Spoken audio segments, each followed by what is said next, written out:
The stardate is 60385.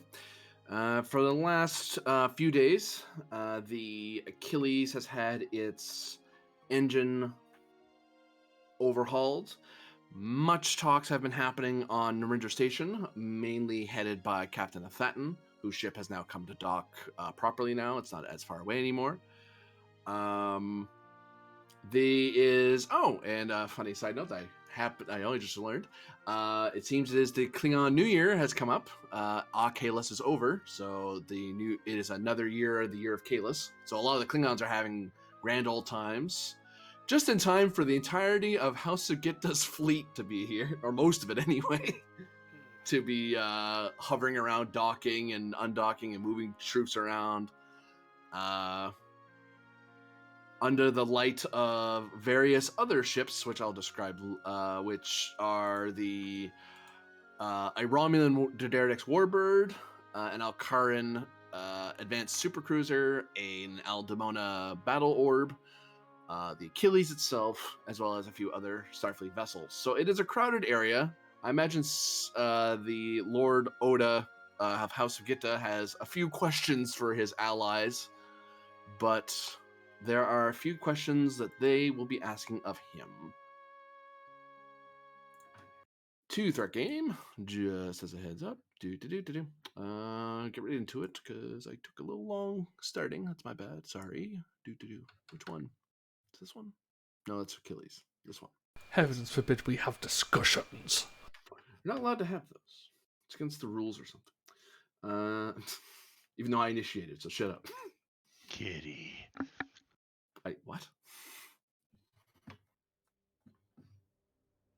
We do have a lack of furry pets on the Maymak. It's true. We need a Cation or two. No, Communications. Grennan hoards them all. Wow, that's a deep cut right there. Haven't heard that one in a long time. Captain Athaton is waiting in one of the conference rooms. He's had quite a few discussions with the various powers that have come to the station between Senator Kolek, Chancellor Martok, and Lord Roland Starex, as well as the Sacred Stellar Serene Vinditrix. It's been a busy time, and he's looking out at the windows, staring at the various ships, the fleet of ships that are now hovering around the station. Feeling a bit uneasy. But there is an important capstone to the conference that the series of conferences he's been doing just in time for the Achilles to be done. And Athaton has called for the Achilles to send a officer or two to be present, because the tail end of the talks will be of interest to the Achilles, in his opinion. He thinks it's better for them to be there at the moment of planning than to get a briefing from him later. But the question is, who meets Athaton in his conference room? Span definitely can go himself, but he could send somebody else. He doesn't have to go personally if he didn't want to. No, Penn would have gone, and he would have taken his first officer, but his first officer isn't available right now. You're still tied up in that away mission, so. Yeah. I'll go. Hi. Sure, I'll wouldn't bring me. No, I'll take the Romulan. Bit too big.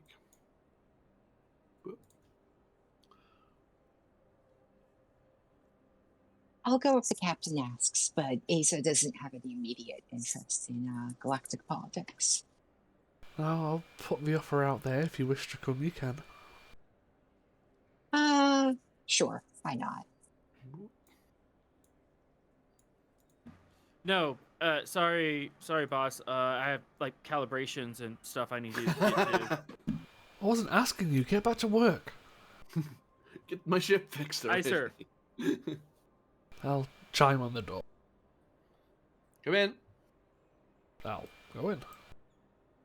You see the table is arrayed with some Klingon food and drink, some Romulan food and drink, some Betazoid delicacies, and a few Cation dishes, which amount to raw meat. If you're being polite, you would call it beef tartare, but it's raw meat. Mainly, there's the one plate because the only people who would eat raw meat with a Thatton would be the Klingons, I think. Only if it had yamik sauce on it. Hey, if you want to ruin perfectly good raw meat, it's up to you. I mean, it's not moving, so it's not really raw. I mean, a Thatton could kill the thing live, but humans get a little icked out by it, so Captains, I assume I'm allowed to be here, or am I still kicked off the negotiation team? No, part of why I wanted to leave it up to you whether you came here or not. Things have gotten complicated, and it's better that someone on your ship knows what's going on right now. Oh, complicated. I wonder what could have gone wrong this time. Well, actually, he takes a seat, and he gestures for the rest of you to have a seat. He doesn't seem to indicate who should sit where, other than go ahead, sit wherever. Because the table looks like it's meant for people to pass around food or grab whatever, so it's kind of spread out. So, here's what we're looking at. I've been able to negotiate with the Alcarans and Aldemona. So I'll start with some bad news right out of the gate that applies directly to your ship. There's going to, I think they may have told you this already, but they seem to be really adamant to make sure that you knew. There is going to be a Serene on your ship monitoring the use of the tachyonic collector. Similar to how the Romans used to have a Romulan officer aboard the Defiant years ago when we had the cloaking device. Yes, we understood it as we'll have an adult there so the dum-dums don't break the machine, basically. Okay, I heard that. Oops, left that on tap. No. Did that sum it up, though? They put it in fancy diplomatic terms, but essentially. Yeah. Good. I didn't have to break bad news to you. You already knew. So I also have been able to get in touch with the Federation Council. They have approved for me to finalize these talks for the time being until a direct representative of the council can be here for more advanced talks. And that leads me into the second bit of bad news. Rear Admiral Grennan has gone absent without leave. I want to say again. However, Rylov won't because he doesn't know.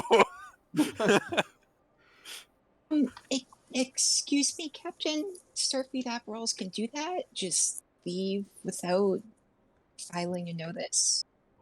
No, they're supposed to inform Starfleet Command that they're doing that, Commander.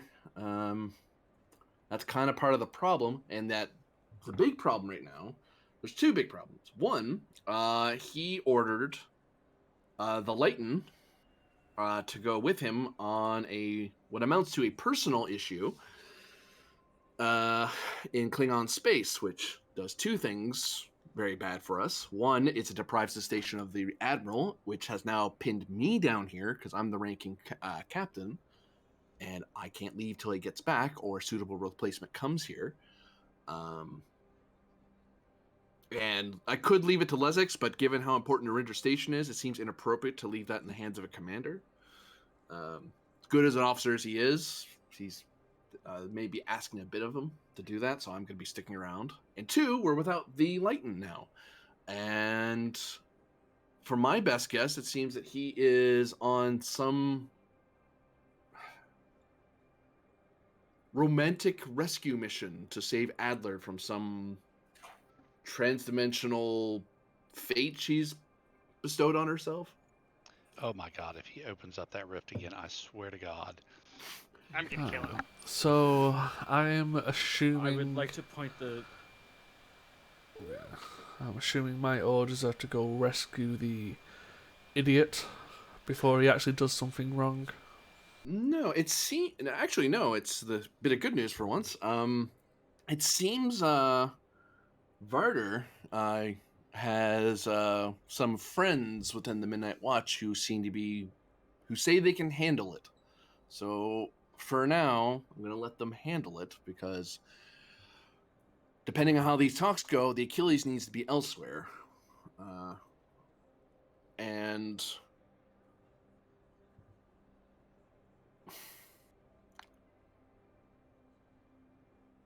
until I get reinforcements from the Fifth Fleet, I don't officially have to complain about the Admiral's absence, since he is permitted to range about his theater from time to time without necessarily checking in. But he didn't tell Lesix about it, and the only reason I know about it is because Varder told me.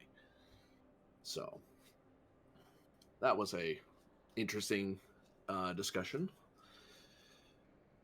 In which case, he would have used the word again, definitely.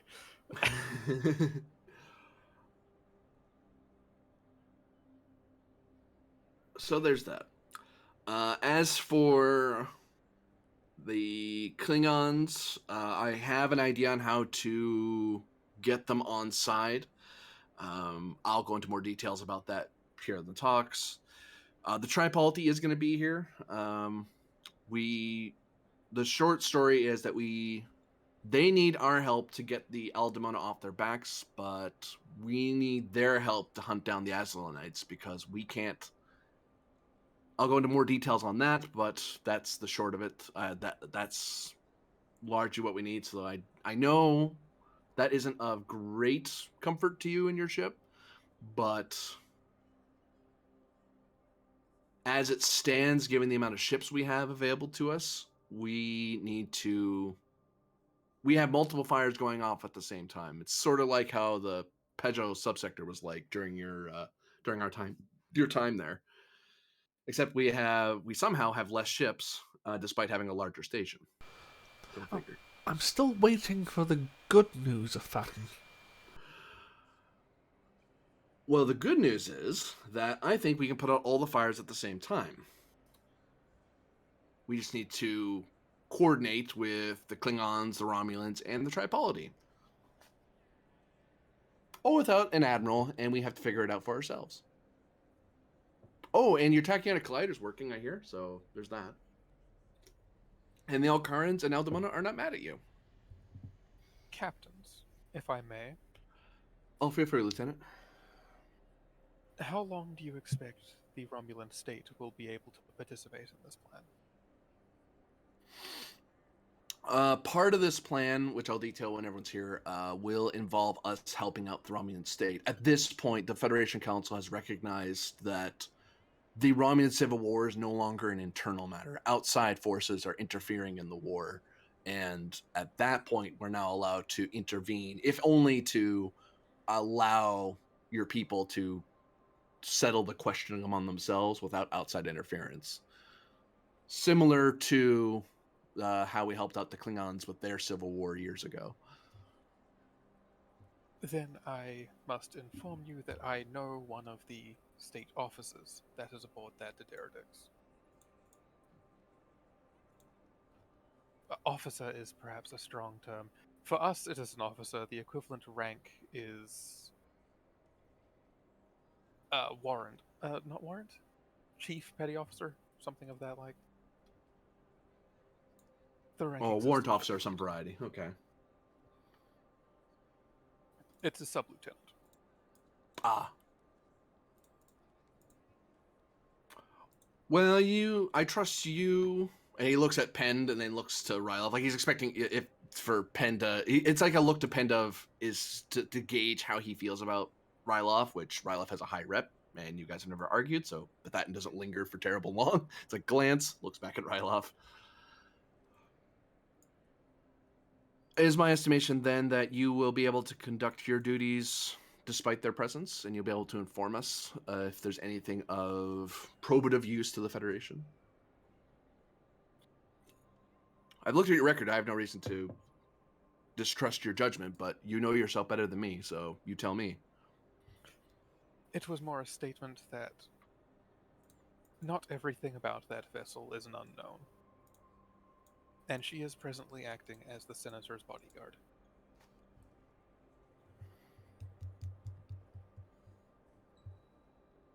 Honestly, I just need 5 to 10 minutes alone with the Senator. and we could make this process go a hell of a lot easier. And dare I ask, how would you do that, Captain? The same way how I set up groundwork with the other party, which before I got kicked off. Oh, international diplomacy is not my strong suit, but is unrecorded under the table conversations with foreign officials really the best path forward here, Captain? Oh no, it was on record. Thatton knew about it. Okay. However, this particular meeting will be a formal summit of all interested parties, which we do need to all work together and not have separate dealings with. Especially given the new information that's come to light, which is to say the original matter why I have a fleet. No, you're talking about the rogue access of Iconian technology throughout the Shackleton? No. Oh, not that one. No. That's not what I'm out here for. I'm the head of the anti-slavery task force. And it seems that the large amount of slavers I've been looking into are a lot more involved in this than I thought they were going to be. And with that, we quickly cut to somewhere else. On the way to the conference room, where one Chancellor Martok and Lieutenant General Lord Oda are on the way to the conference room. No, Martok full general. Full general. saw his Lieutenant General, isn't it? Nope. I looked at a different thing and it said, okay, never mind. Because none of them passed, Yeah.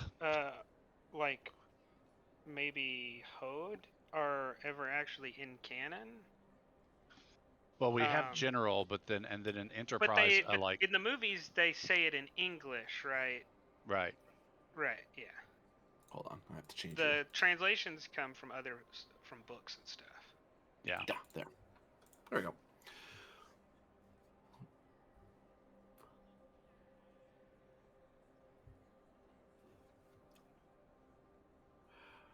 Oda, I'm glad to see you here, especially, but I hate to take you away from all the festivities. But there's always work to be done, especially given your new responsibilities. As expected. I'm eager to get started on my next mission as well. The New Year festivities are always worth participating in, but we have to stop this Firestarter uprising again as soon as possible. Or there may not be another New Year. That's part of why I want you here. It seems this Captain Thatton has some insights into how this Firestarter program's even getting off the ground in the first place. Really? It seems Klingons and Romulans are experimenting on living people. Klingons? He nods. Within the Empire. He nods and growls. Like he's restraining himself. Because he's in a Federation thing and he doesn't want to break anything in here. Or he's trying not to anyway.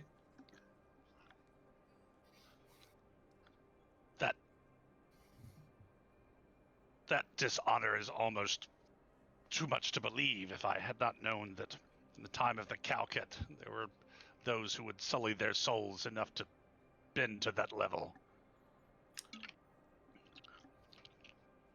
Telpak tells me of the many, many corruptions and depravities that some houses dare to do in years past. Many of them have been purged from the Empire, but many more still, apparently, lurk and fester in the Empire.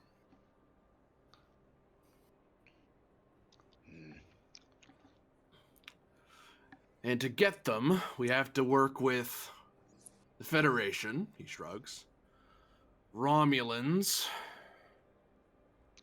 and the Tripolity.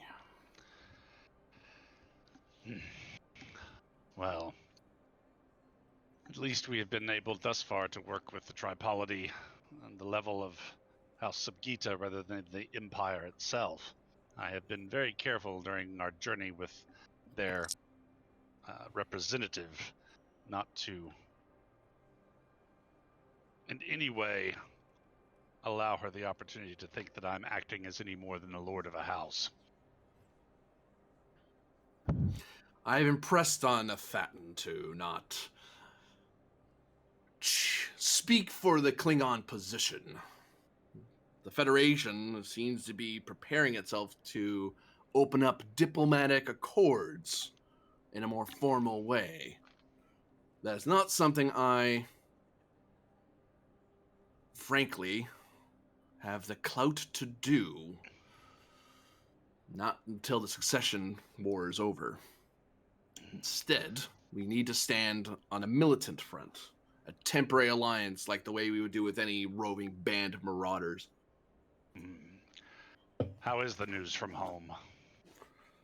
It grows dark. Your agents on Kronos are doing what they can, but this will be the last day I'll be able to continue talking. I need to get home. I need to amass the fleet. Would that I could bring you and help you pacify the home systems.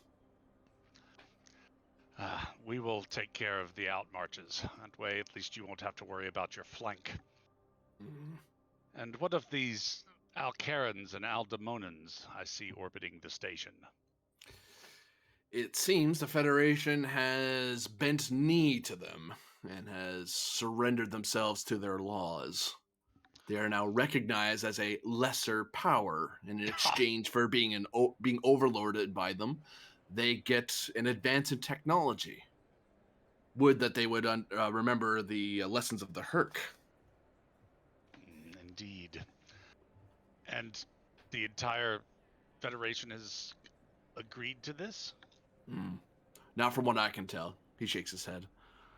It seems this is a a pilot project of some kind that Admiral Grennan signed himself into. There seems to be much debate in the council. And Oda kind of growls in distaste when Grennan's name is mentioned. As you should. How does this work with the Tripolity here? As I understood it, the Tripolity was seeking our aid in their war against the Aldemona. That, I think I'll let the Cation inform you of. And he walks into the room. I'll go with. And of course, he takes Can't a move my token. Oh, you should. Sorry. Let me fix that. Now you should be able to move it. Oh, I see. So a Federation station, it's all in English. I see how it is.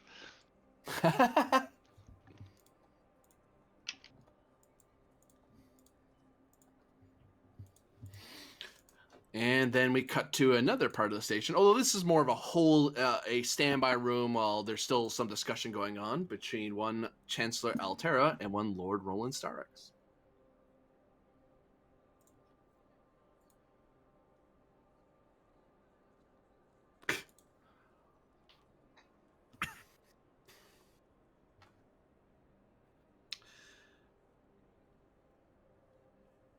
Well, here we are. One more meeting, and we might actually get some results finally. I forgot how slow the Federation is to agree to anything. They're sometimes glacial, unless, of course, it's sacrificing sovereignty, apparently. They were rather quick in that.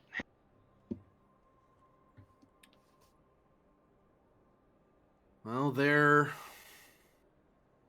vassalage has gained us an advantage. Or at least a diplomat to talk through.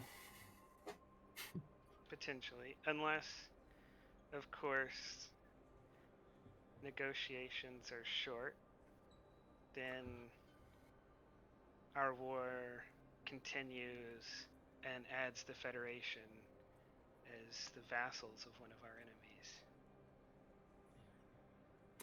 It seems, my read of Athaton is that he seems to think that there's some sort of common ground we can all get to, which standard Federation fare, I guess, but I don't know, maybe it's like Keishan looked to his eye, or the fact that none of us are shooting at each other. I don't know, I just got a feeling it's something, the Federation's planning something, and it's not a trap for us. Though I get the feeling we're not going to like whatever it is they suggest. Hopefully I'm wrong. Hopefully I'm just being paranoid, but I don't know. Just a lot of money's moving in very weird ways, and it's really hard to track what's going on. Althaton will be careful. He knows a misstep means war, and he also knows how ill-prepared everyone in that room is for any war, even wars among old allies.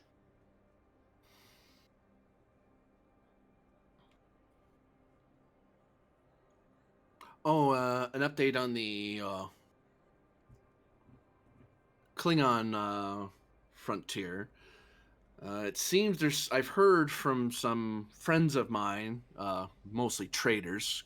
She waves her hand, like we have any intelligence within the Empire anymore. But rather expensively, I've learned that the Klingons are still up to their neck in some sort of succession war. It seems they thought their emperor was dead for a time, although he seems to be okay. It's debated currently.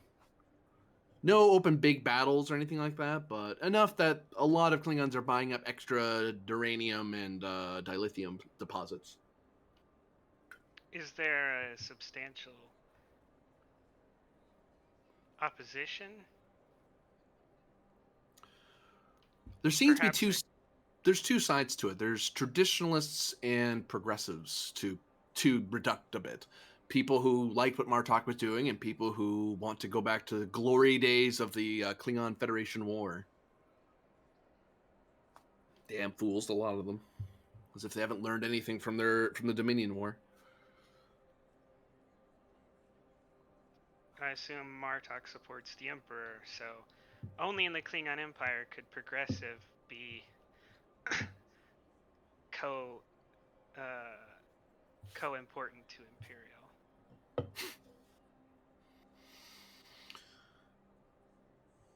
Well, sir, time to talk to a room full of people who really don't like us. I mean, that's not unusual for me, but I imagine it's been a bit for you.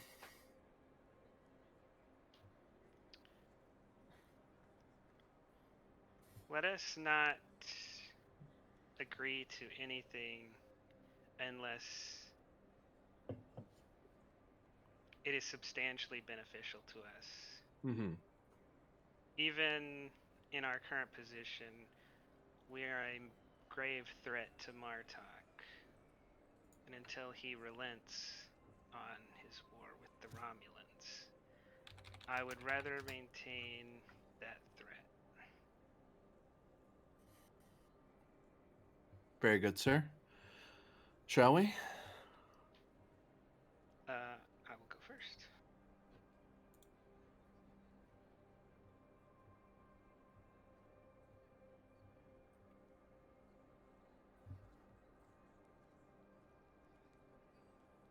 Oh, you're probably waiting for me to move a token, aren't you? Yes. Sorry. Because she can't lead the way. She's the subordinate of yours. Hey, look, a general's at the door. He's not my enemy, though. Yeah. So no need to declare.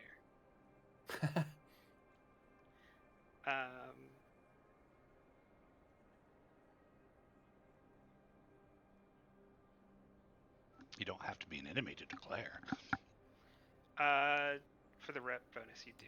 Yes, you are correct. I can declare anyways, but I declare you are a dumbass. for yeah.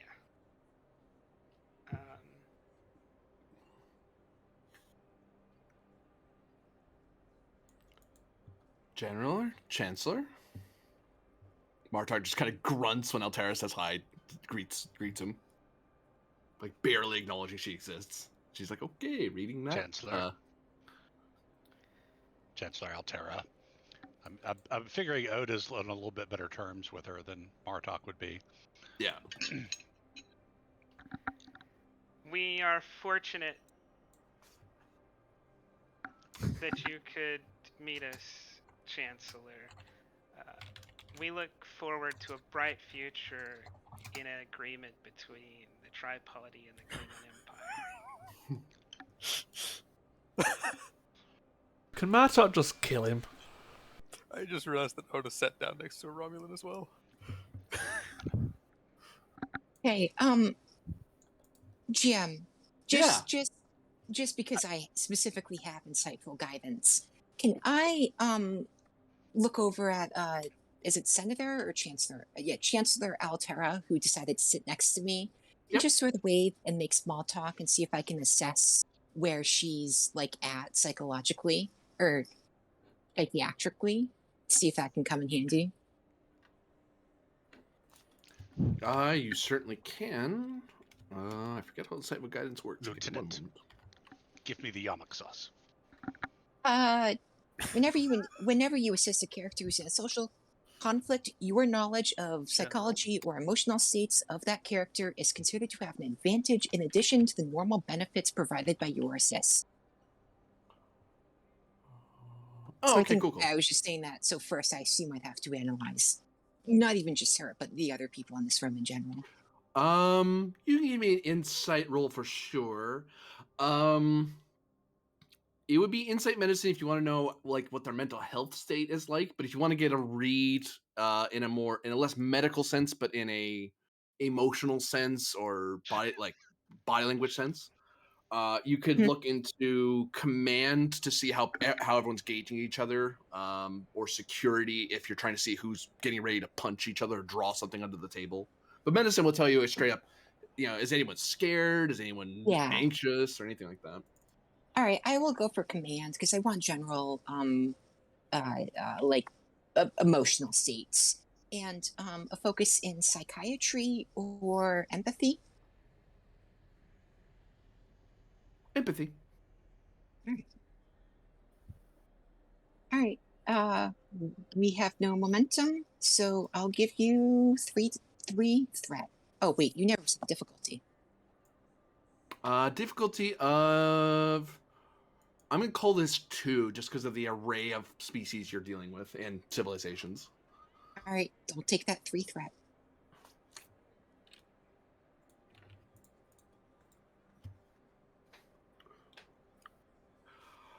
Going around the table, I'll start from Altera.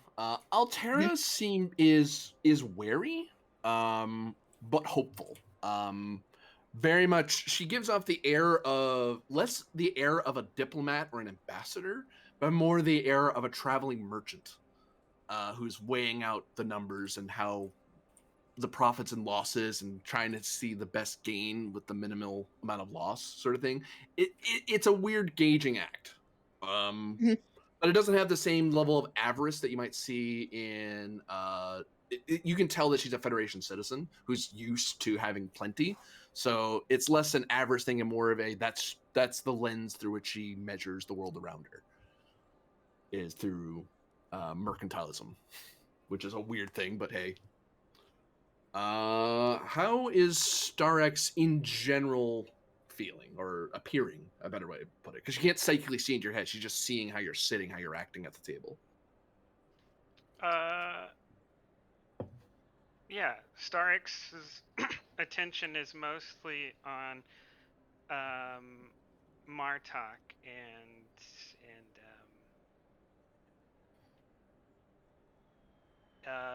feeling of like you're playing chess and someone is misstepping.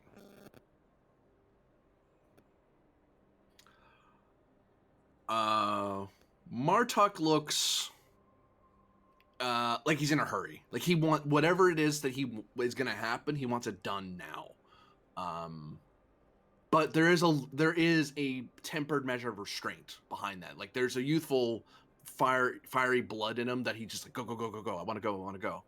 But it's but first, wait for the enemy to do something. Let them move and then move. Sort of stance. But there's the air of impatience about him. You can see him tapping his fingers. You can see him kind of grumbling on his breath a little bit, shifting every so often. But it's not like aggression. You don't see him like reaching at, picking at his teeth or resting backward and make sure he can get to his knife or anything like that. It's more of a also, it seems that seems to be he doesn't seem to he isn't very comfortable in this setting. Despite how high rank he is, he's not comfortable being in a big fancy dinner banquet sort of setting. Although he is partaking of the blood wine, he isn't swigging it back. It's more of a polite for Klingons, a polite swig from the bottle or two. But he's not like trying to down the whole thing. And you get the feeling he'd really like to do that, but even a Klingon gets drunk after a while if they drink fast enough. So I wrote all those in Discord, and yes, I will write all of those down on a pad if I can, and forward them to the 3 Starfleet officers in the room. You do get a read into Oda as well, and I'll give you something about the Romulans who just stepped in. Perfect. Any insight into Oda at present? Oda is apparently totally concentrating on the food, but in actuality is paying very close attention to everything going on around, and also kind of taking note of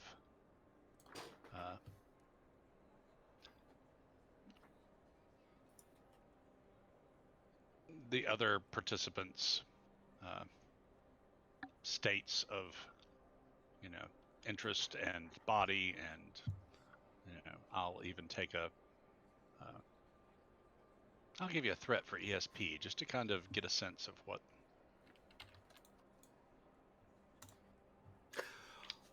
You get the sense that an accord has to be made here, or Narendra's doomed. Okay. But yeah, Oda is doing his best to mask his intense interest in study with, oh, this gawk is very fresh. My cook could help restock the station's supply. You should talk to my Ferengi.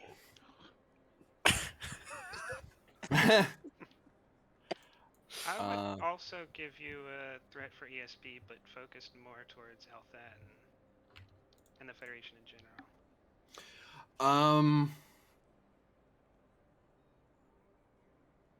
Everyone's got goddamn. They want to be of help to your faction, but it's that, and as a Starfleet officer, the catch for them is that it's that prime directive issue in the fact that you are nominally criminal.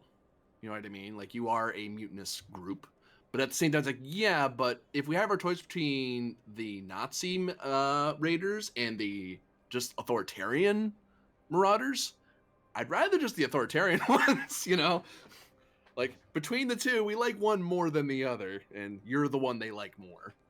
And that's kind of the area you get off of that as well. He's been mostly saying titles, being polite, carrying on good conversation. He's making an effort to be diplomatic, which, I mean, for Caitians, that's kind of normal. That's kind of their default, but he's making an effort to try to get something. And from what Altara's told you, you got that sense as well. But on an ESP level, there's a sense that there's something very important going on. And the Federation wants your help. Not necessarily need it, but they really want it.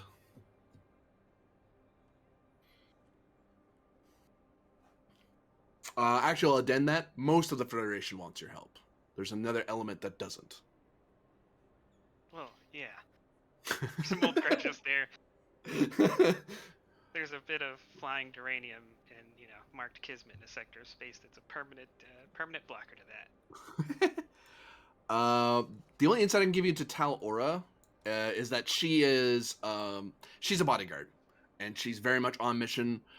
She is lingering at Ryla from time to time. There's an obvious sense of friendship, which you already knew. It looks like she wants to chat with him, but she's on duty, so you get the feeling it's the security guard who really wants to talk, but it's against regulations to talk while on duty unless it's immediately relevant. But she seems eager to chat. And when talked to, you can see that she does respond to people, but it's like getting a Secret Service guy to sit down and oh no, you get to eat with us. Oh, okay. I'm not supposed to sit down. But here I am. Is my disruptor there? Yeah. Oh, I feel real comfortable sitting down right now. Yeah, right next to a Klingon, some Tripoli guys. Oh, I feel great. Yeah, it's like if you were a security guard at the most recent G7 meeting, you got all these like world leaders talking about international politics, and you're just like there listening. Like, oh no, you sit down with us. Here, have some chicken. I'll have chicken because you said I have to, but like, I'm a security guard. Specific trade deals, Lieutenant. Senator Kolek is very calm, very collected, and stares right back at you. She's even with that though, you did make your check, so the insight you get is that she is incredibly guarded and cautious. And you can tell that she's making a concerted effort to it reminds you of how some Vulcans and some psionics will kind of prepare themselves. In parapsychology, you can defend yourself from someone mentally going into you, but it's an active effort. You have to be consciously trying to resist to make it. And Romans are really good at it. The problem is it takes a lot of concentration to maintain it, and it seems like she's concentrating, but she's still like following along. You would almost, if you were trying not to be insulting, you might say she's Vulcan-esque in her calm. But I wouldn't advise saying that to her face. Okay, Vulcan-esque calm is 100% in Aza's notes that she's sending out. Does that include to the other Romulan? Yes. Yeah, so she's going to be looking at people and just casually writing, like she's, just writing things down, sends that out, and then just let out a very long breath of like, oh God, I'm very anxious right now, and she's not going to talk now. Good day, everyone. Thank you all for coming. I didn't have any particular seating in mind, so if anyone wants to move, feel free. We can hand food wherever you need, as some of you already have, which is fine. If you need more, I have other attendants that can come down and bring more. But hopefully, I think this will be enough for everyone involved. It is adequate, Captain, says Kolek, and she calmly eats her food. Starix will. Is there? I guess like blood wine and Romulan ale is the main beverages here. Yep, there's some Betazoid wines, some more generic Federation foods, because Thatton didn't know who Penn was bringing right away, and there's like raw meat around where Thatton is. Yeah, and the smell of vinegar in the room because he flavors his raw meat. Starix will try some of the Romulan ale and say, I commend you, Captain. It's an acceptable vintage. Doubtful that you could get anything better, seeing as there's a civil war on. Clearly he's not looked in my quarters, but... I'm glad you find it acceptable, Lord Sarix. Some of these were some of the stores I got from during the Dominion War, so obviously not the best vintages because I couldn't exactly bring the entirety of it from Kate, so I have to leave some of it behind. But I agree. I really hope the vineyards of Romulus will see sunnier days. Or is it rainier days? He looks at Kolek. obviously not a wine person himself at that. Rainier days if you want a sweeter taste. Although there are those who advocate for the dry heat.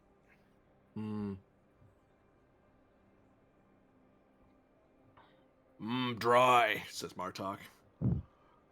Blasting sun, enough to scour the throat. That's how a wine should be. Swigs his wine. Appropriately polluted, I hope. Now then. Good heat is humid as well. Like the caves of Kronos. So, the reason that we're at this final talk, and I think I've mostly finalized the finer points, and I can collect them with some level of authority from the Federation Council. For now, from this point onward, at least from the Federation point of view, this is what I'm offering is a temporary alliance or unified mission to a common threat. And I'll detail what that is in a moment. Secondly, the Federation is willing to, after our unified mission is over, is willing to extend more dedicated diplomatic resources to the Romulan Republic and the tripolity under Starrex. And, well, I hope that what I present here will be of use to the Klingon Empire, since we are allies, and I really would like to be of aid to you as much as we're allowed to be of aid in an internal matter. But the matter that we're all dealing with, my fine, honorable folks, is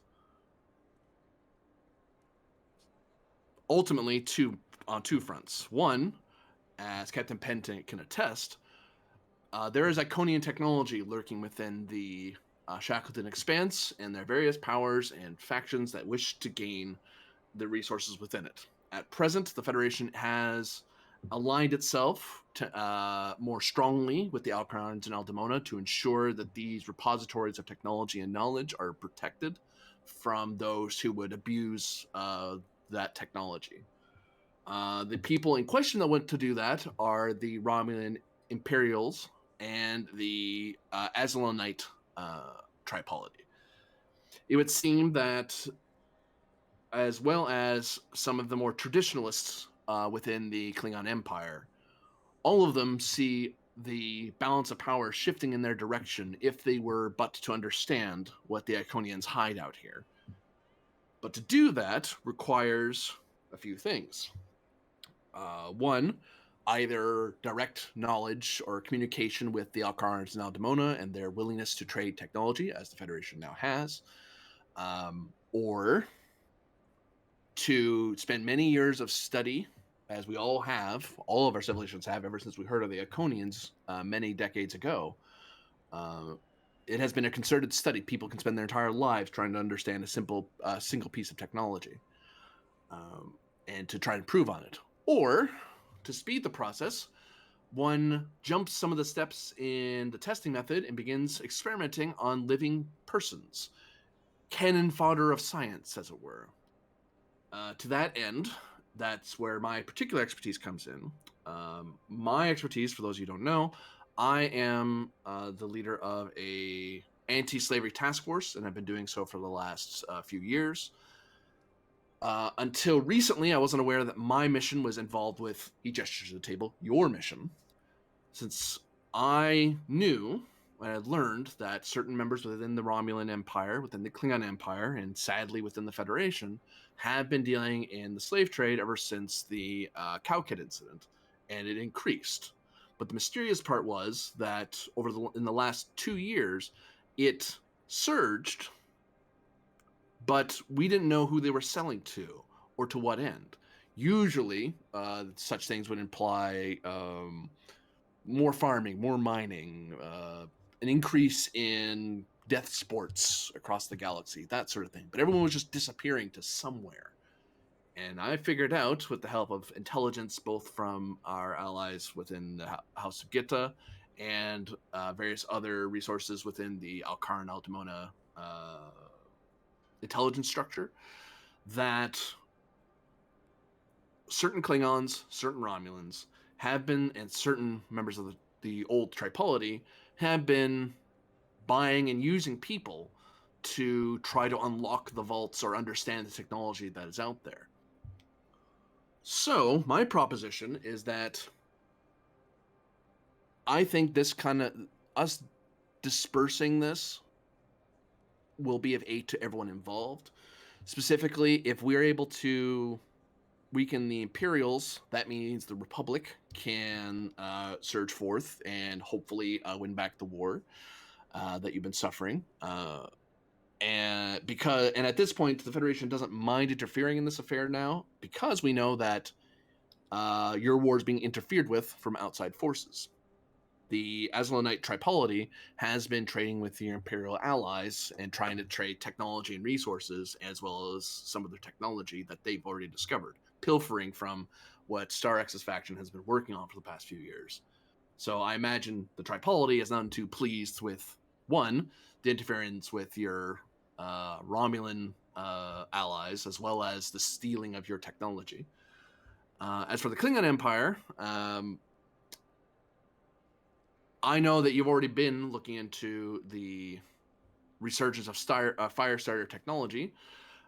It isn't just the Romulans that are looking into it. It seems that the certain Klingons who wish to overthrow your empire are looking into the same thing. So, what does that all mean for everyone at this table? Firstly, I would ask if we are united in a mission to... Well, I'll tell you the core of it. The core of it is that the people who have the most access to that technology right now, it used to be House Rasa, but that has since been a... forgive me for saying the name. He holds up his hand. Forgive me for saying the name. I'm to understand it's discommoded or changed names. I believe it's changed names, correct? It's Lord House Oda? Tarkin now. House Tarkin, my mistake. Sorry. So they've changed. For those who don't know, they've changed houses recently. House Rasa was the preeminent expert on most of the technology out there until her downfall, which leaves the few Tal Shiar agents that are lurking out in the Shackleton, as well as the Azlanite remnant, as it were. And I think that if we unite our efforts together, we'll be able to sweep them out of the Shackleton, which will weaken their positions back in your home fronts. And the Federation is willing to help with this to the best of its ability, and by sharing our intelligence to that end for the Tripolity, I would be willing to... I would be able to, instead of going through the rather lengthy adjudication process that would be required to get a diplomatic accord between yourself and the Aldemona, if we just simply mark that the Tripolity is fighting against enemies of the that are looking to enrich themselves on the Iconians, then that would be... we'd be able to get them to relieve you of your burden. And sorry, everybody, I have to be right back. Damn, Althatin just lays it on and then leaves. That's how he rolls. When you Here's gotta the go, problem. you gotta go. Fix it. Yeah.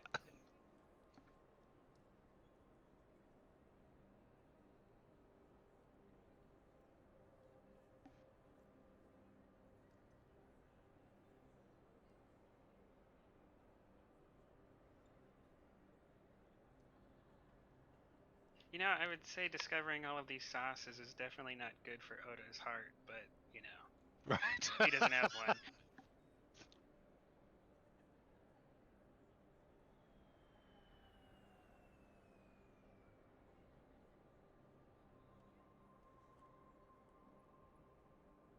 I'm actually on memory alpha looking if there's any reference to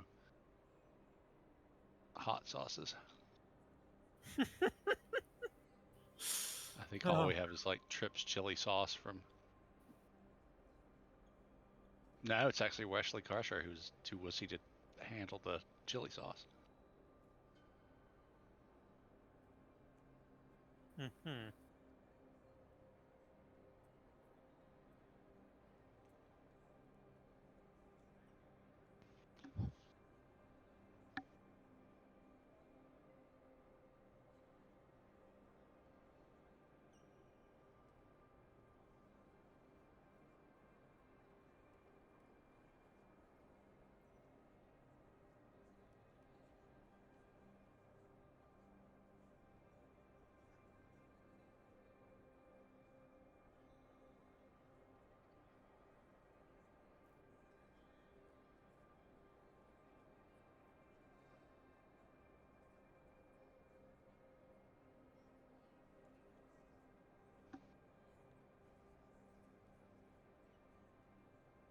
Yeah, I can't wait to see how badly this negotiation goes.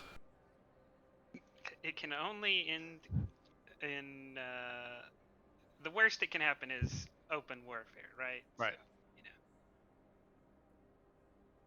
Which I mean, considering that you know, we have a considerable number of ships of all different descriptions and sides and allegiances, you know, that couldn't spell disaster for all of us, could it?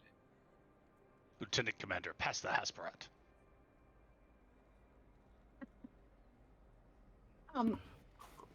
I am back. One thing I'll say for the Bajorans, they at least know how to flavor their food. You know, Ace is just going to like look wide-eyed at the Klingon and just slide over the plate of Hespera and be like, thank you, sir. We try our best. This is good, but I've had better, spicier. Oh, well, this isn't real Bajoran food. Unfortunately, real Bajoran food can only be found on the planet itself. One day the Federation might learn how to cook it properly, but not yet. I wouldn't bet on that. They still haven't figured out how to properly spice raw meat. I have to do it myself. No, they have. They just don't want to. Yes, the Empire had to experiment for many decades to discover the exact way to provide fresh food to our soldiers and members of the Defense Force. Raising Targ and Gach aboard starships is a difficult task. It requires a very skillful cook. But yes, back to the matter at hand before I stepped away. Apologies. So, the last point I believe I left on was the benefits to the tripolity under Star X, I believe. Oh, yes, that's what it was.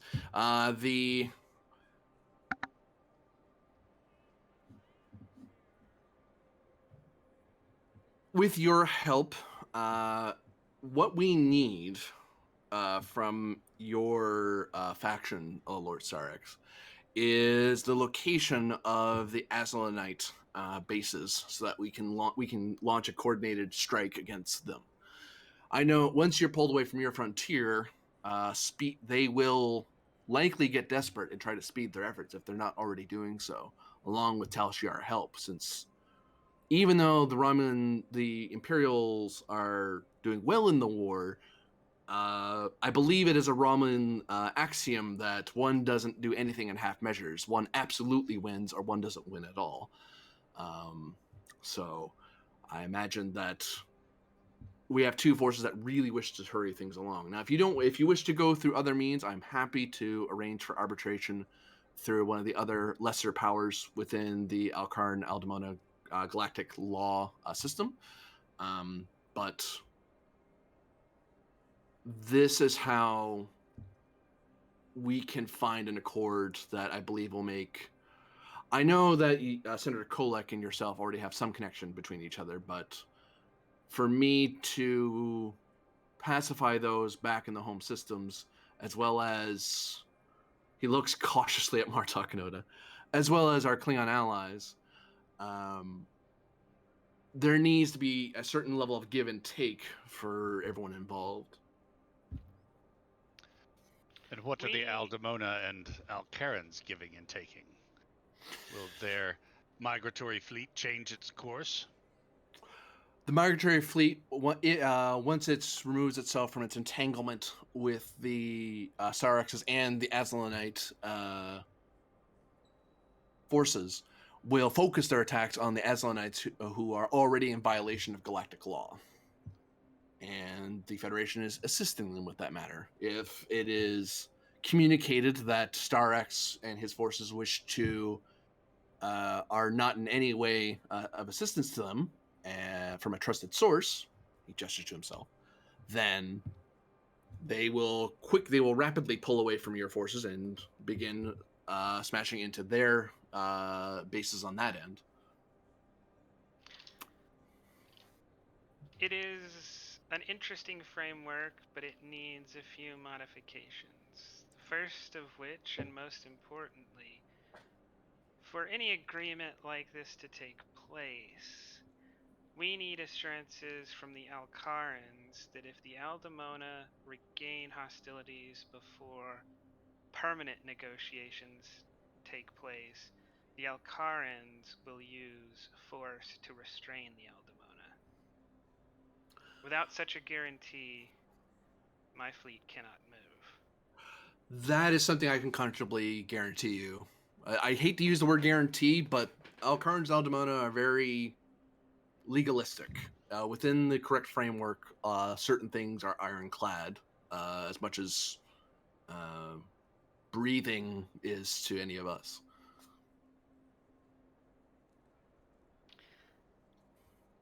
The other things we will require are that the Aslanites will face prosecution only by the Tripolity. If they die in battle, they die in battle, but if they are captured, they will face my justice, not yours, or his, as I slightly turn towards Martok.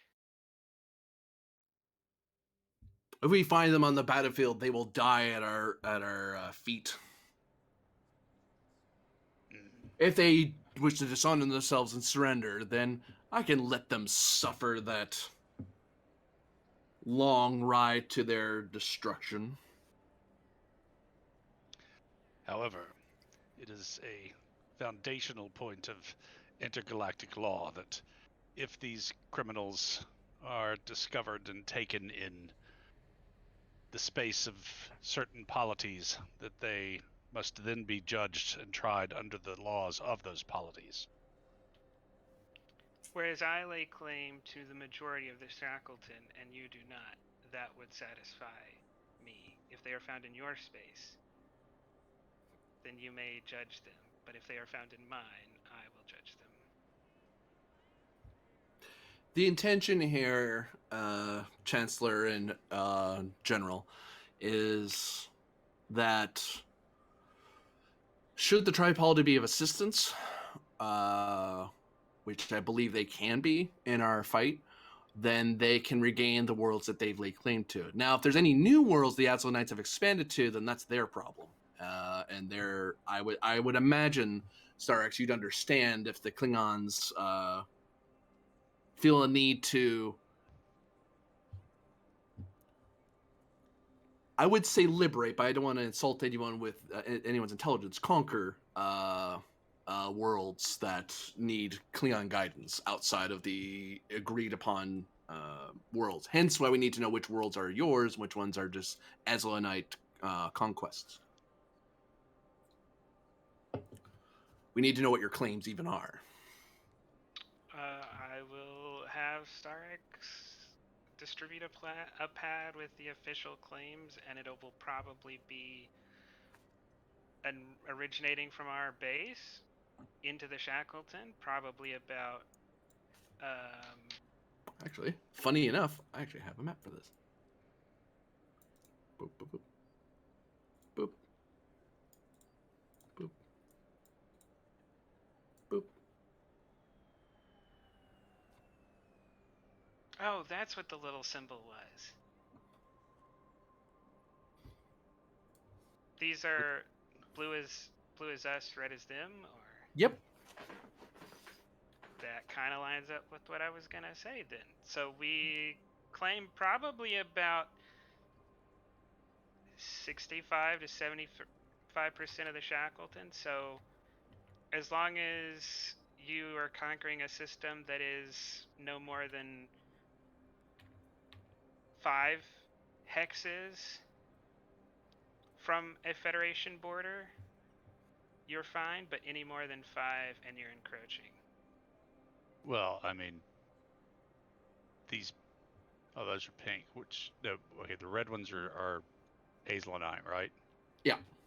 Yeah. Well, those are way farther than 5 hexes. The planets are, but our territory is not.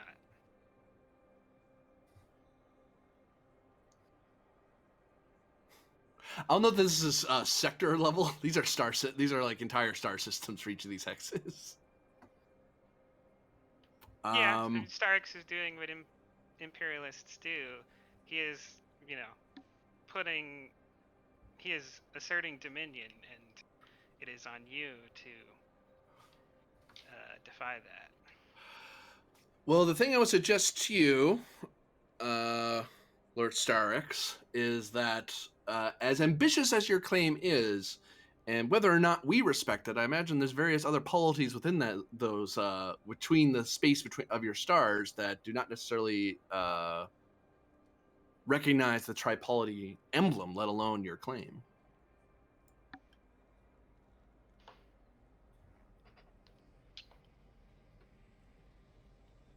I would almost suggest that at the very least we agree on a line of, at the very least, of this regard, as well as the neighboring systems, so we don't accidentally run into you and claim stuff. But if there's something further rimward, then from my understanding, it looks like you have very little influence even in that region, if any sensor data beyond what we have at here at Narendra or at Starbase 157. Wait, and you're saying the blue ones are tripolity? And the red ones are hazelinite. Yeah. Civil conflict has a way of limiting one's authority. And I look towards Martok. Sometimes one is not able to fully assert their dominion over their own provinces. I would be lying if I said we didn't experience any of that, but it does not change the nature of our claims. Nor, I imagine, does it change the nature of those with claims that they cannot fully press here. It is my understanding that we are here to form a temporary alliance that is primarily based on one mission. If, as the Klingon representative who will be leading the operations in the Shackleton Expanse for the Empire, if we find any in our attacks, should we find any system to be of interest or value, we will take it. I will claim it for House Sabgita and the Empire, and then we can fight about it later. How's that? You are telling me that you are ready to fight for it now. I would accept if neither of us takes dominion over systems until this issue is resolved, but I will not accept that only you shall take dominion over systems until this is resolved.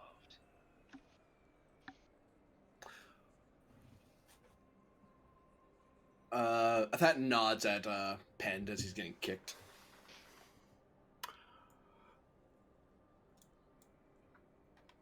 If you agree to not seize any star systems in the Shackleton until this is resolved, then I will agree to not enforce any claims beyond those that are obvious to you. Might I suggest, gentlemen, that the similar to the liberation of the Cardassian worlds, that the divvying up of such systems may want to be done after we've even won this war, as it basically is a war that we didn't know we were in the middle of. Because as it stands, if we let this sit, if we linger and debate this for too long, I mean, not for the next few hours, but I mean for days and weeks, like our home fronts may wish us to, it might be too late, and they may have technology beyond us. Now, I would rather the Tripolity's assistance in this matter, than not. And I think that's to, but we have to understand that this is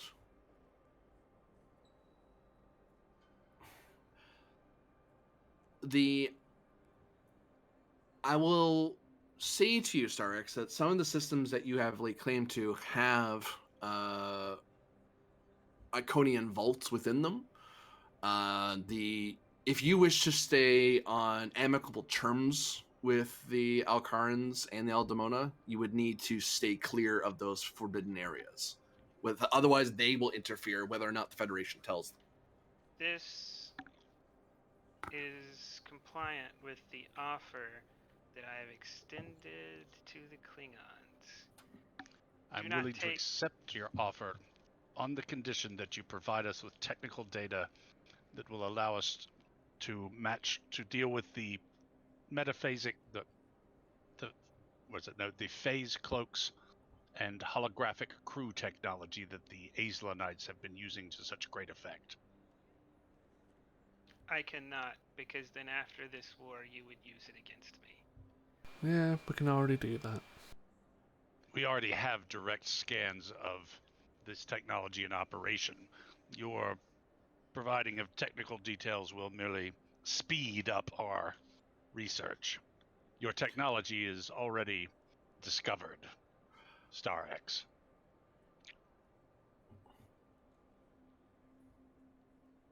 Kolek speaks up and says, "Yes, but would you be willing, in exchange, in a fit of goodwill, to reveal the secrets of the Tarkin-type cloaking system?" I imagine the answer is no. For only a fool would open up their armor, correct? Why would we be foolish? Or why would he be foolish, for that matter? The Romulan state was willing to let such information go, but at a high cost. But it is clear, Sa-Oda, that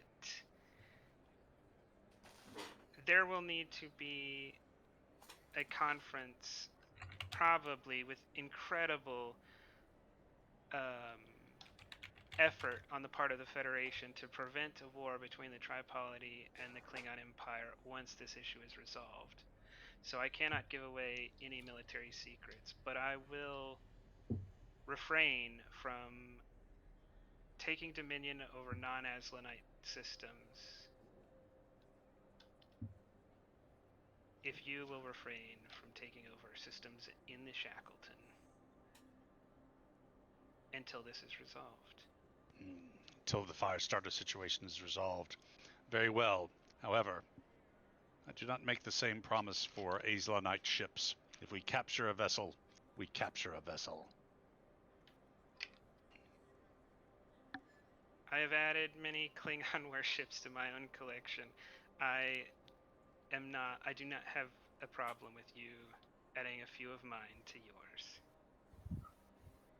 Very well. It is agreed, at least on my behalf. Does the Chancellor of the Klingon Empire concur?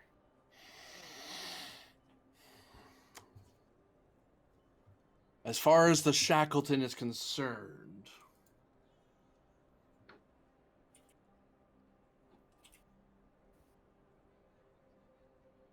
I will follow the advisory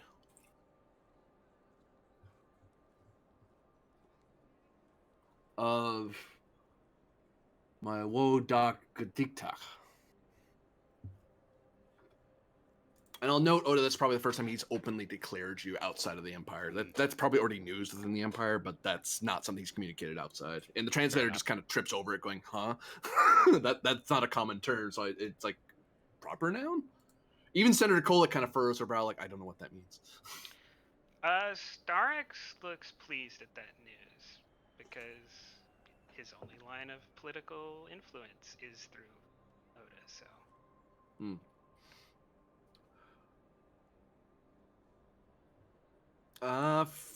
Actually, let's see if that even knows what the hell's going on now. Oh. you gain a momentum. That nailed that a lot harder than I thought he was going to. Is this like what we were just talking about, or? Yeah, well, he had to know what the name was. He's like, reason roll? What the Oh, hell did you okay. just say? I don't know what that word means. I have to think about it. I have to, like, he sat there and, like, slowly translated it in his head part by part. Went, oh, okay, I get it now.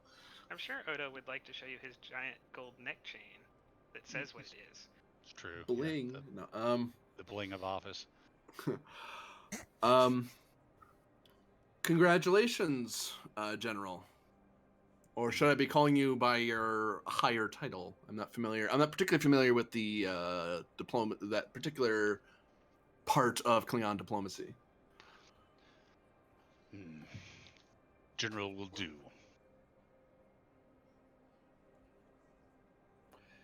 So this means that the Federation will finally recognize the legitimacy of the Republic?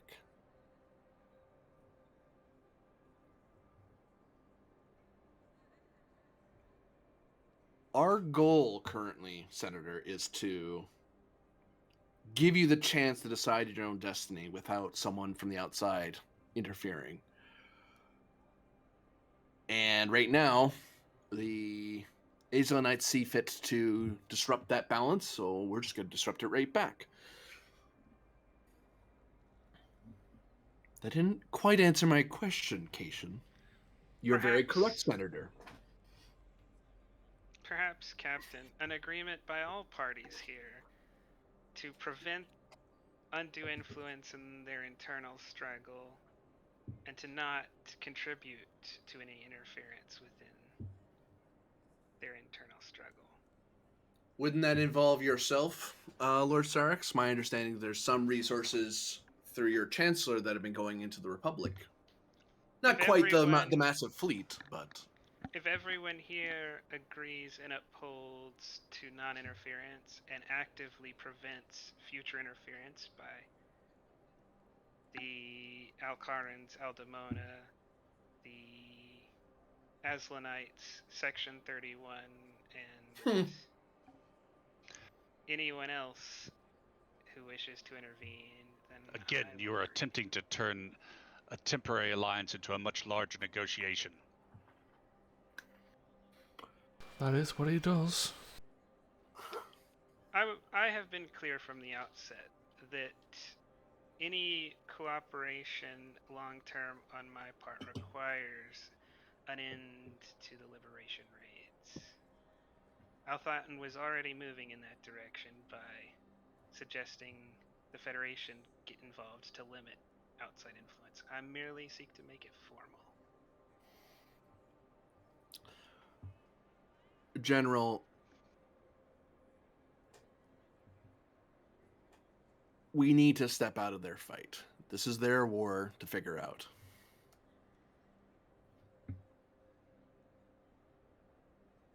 Well, then I suppose we'll just give back the staging area that the Imperials were using to infiltrate the Shackleton Expanse.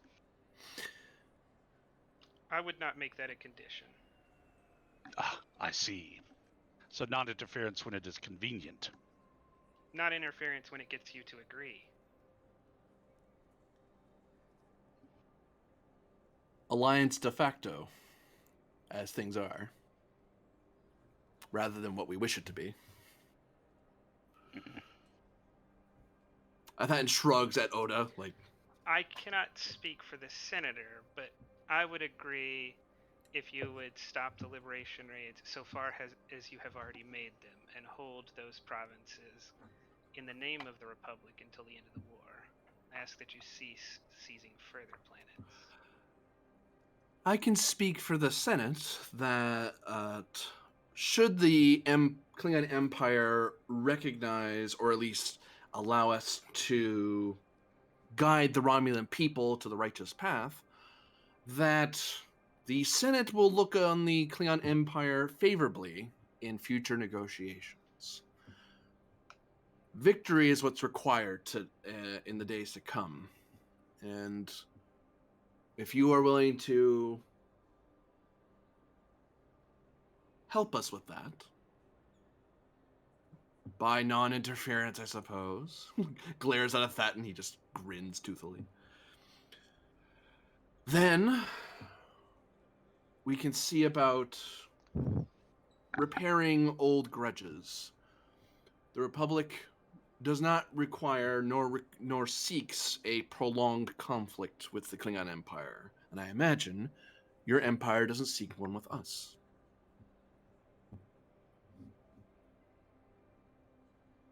As I understand it, you're plenty ready to fight yourselves, but that is an internal matter that I will not interfere upon. That level of stuff is more of a Martok question than an Oda question. Martok gives her a look, looks at Oda, looks back at her. Oda says,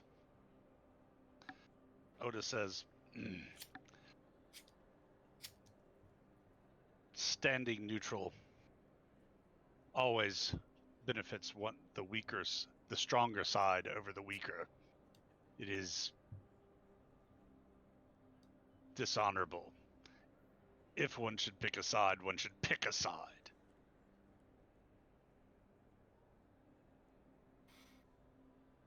Are you deciding to pick a side?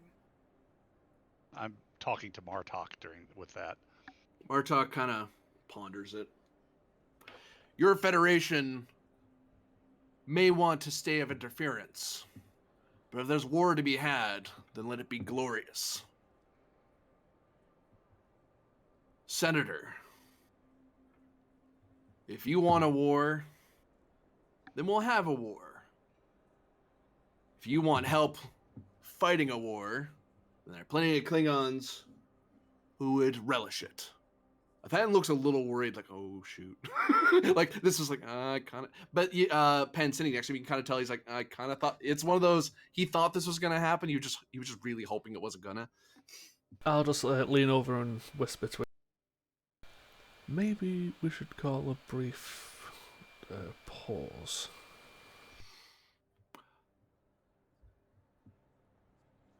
Perhaps everyone, Thatton says, and he nods. He kind of pats you on the arm, like thanks.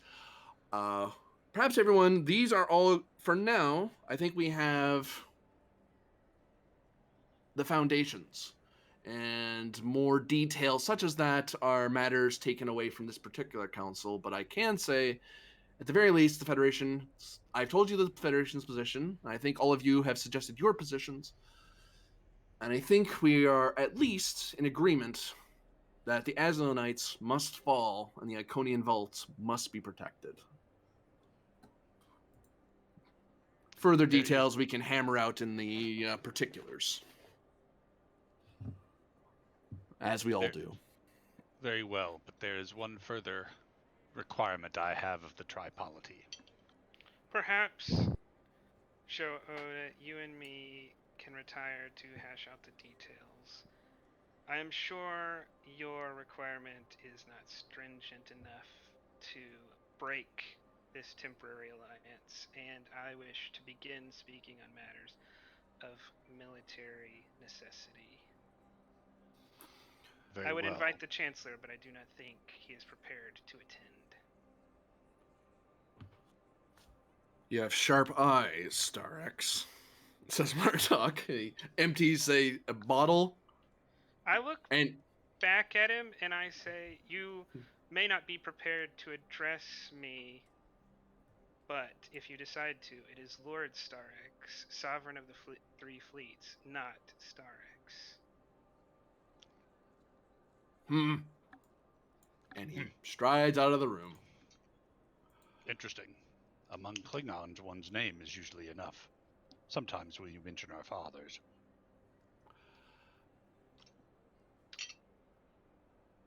I make a motion to leave if Sho Oda will come to hash out details.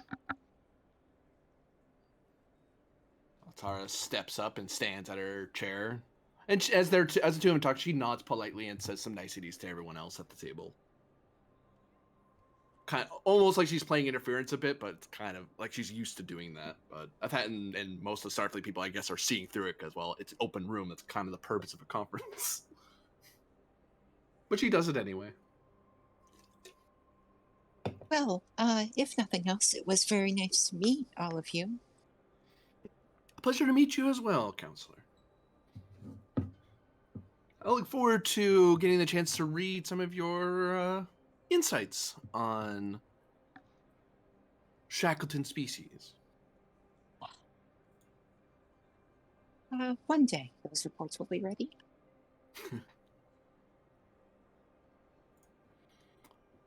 General, my lord, shall we?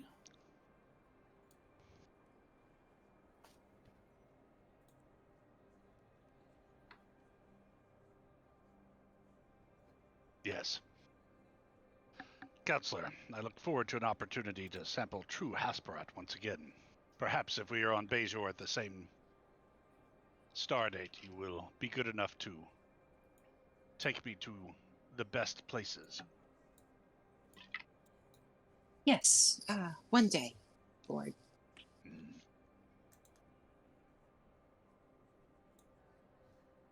Oda will go out with Starix and Altera.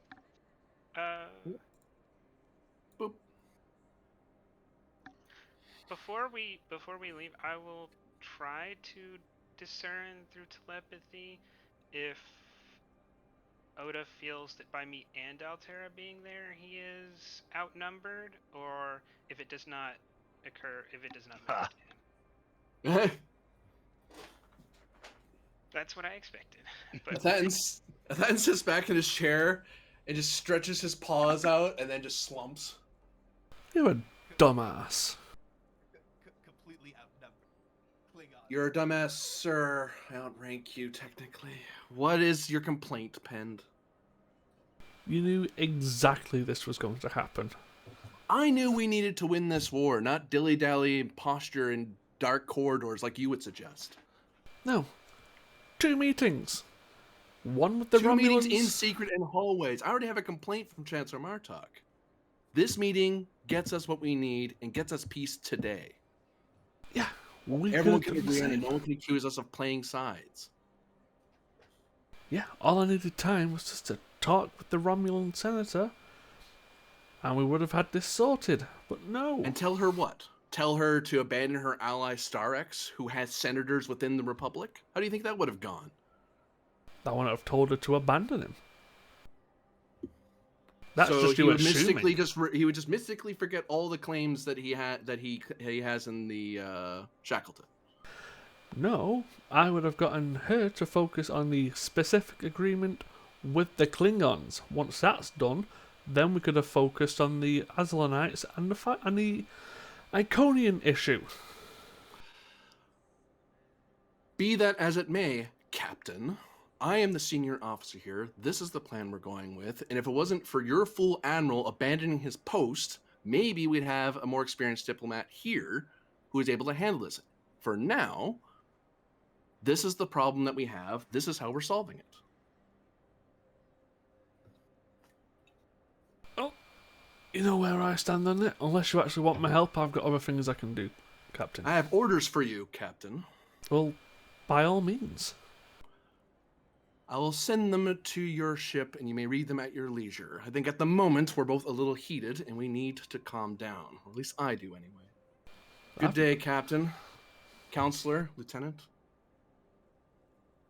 He assumes I've got heated. The counselor will just give him like a wave and like a half smile. Oh, Pens leaves first. Nod. Yeah. You know, sometimes Starfleet, we forget we're on the same side. It's quite unfortunate. No kidding, Counselor. Says that. He munches on some of his meat as he's sitting there. It You seems know- fortunate that this is not Romulan or Klingon, because one of you would be dead. You know, on Bejor, when people had disagreements in the Resistance, it wasn't very hard to solve them. You split the cell, and someone else moves to somewhere else. Worked out eventually, but I don't know how much that's applicable to here. We can't. If only the stakes were smaller, Counselor.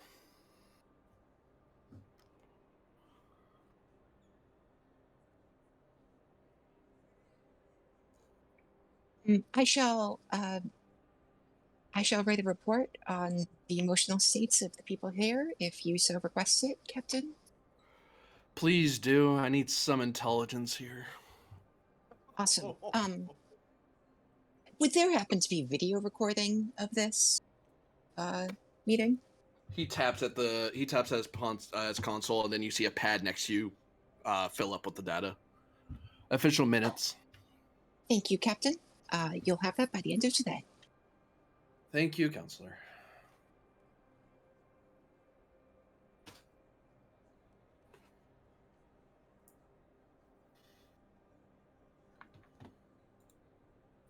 None of this is going to be fun.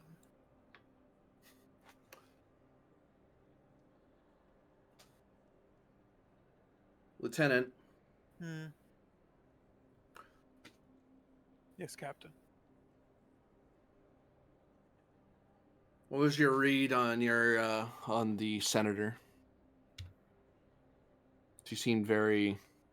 Well, you seen the notes the counselor had, but I wanted to know your input on it. Vulcan-esque. Not something I would ever suggest saying. I don't mean to insult the senator, but do you think she? Well, I'm not even sure what I'm asking. If The she's state- Vulcan some way or is embracing Sarek teachings. I've never heard of a Romulan within the Empire taking up Sarek style teachings.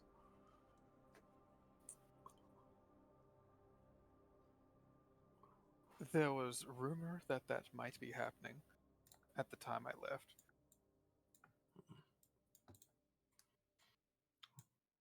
But more than that, I can't particularly say. I've not been back to Romulus in a very long time. I can say a reason that she might be so focused is to not show any weakness. The state is very close to not existing anymore with the current state of affairs. It's going that badly. Yes. Which is.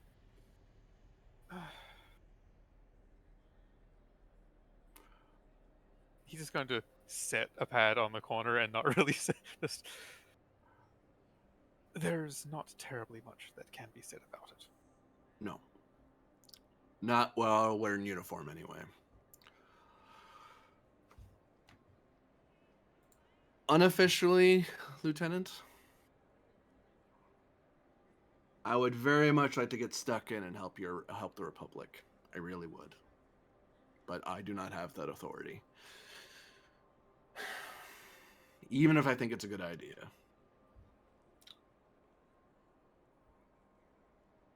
Their But defeat will lead to mass purges. Their defeat will lead to mass purges. The Telshia will wish to ensure that this cannot happen again. I agree. Hopefully today we've bought the Republic. I just hope we're in time. Though officially, I could not possibly state that. He sighs.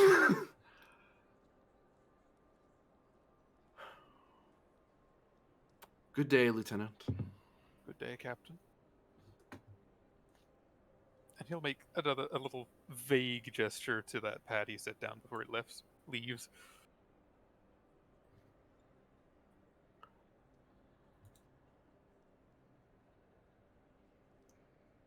And a new scene, finally. I need the conference room on the Achilles. Where is it? Is it over here? It is over here. I almost put in the wrong song there for a second.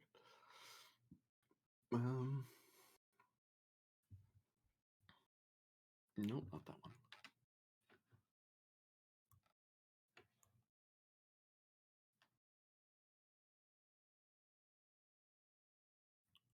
Forgive me, folks. There it is.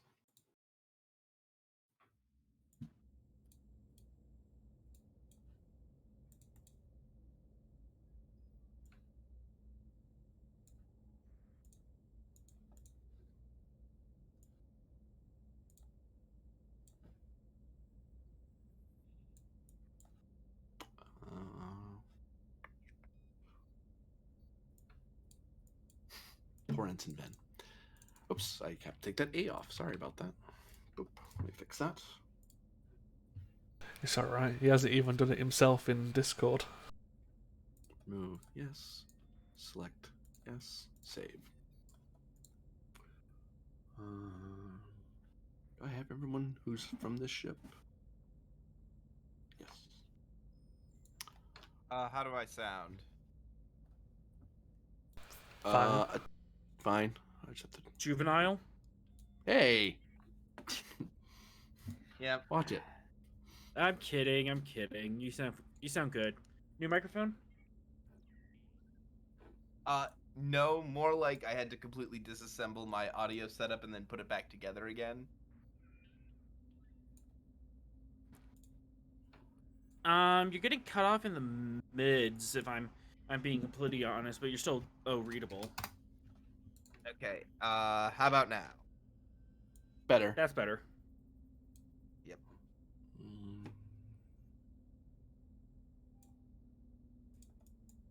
I didn't know how detailed your audio setup was, so.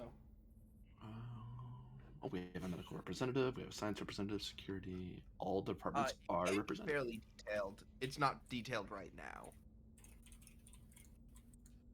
Yeah, well, some people don't even have the option of boosting their mids or bass. Oh yeah, no, just you wait. I have a whole like equalizer setup, compressor, 2 reverbs. I plug the headset into the computer and then I talk. Yeah, same. Yeah, I still have a USB mic, but on the desktop I have like 3 programs it's going to with buttons and knobs and sliders. Yeah, And? yeah.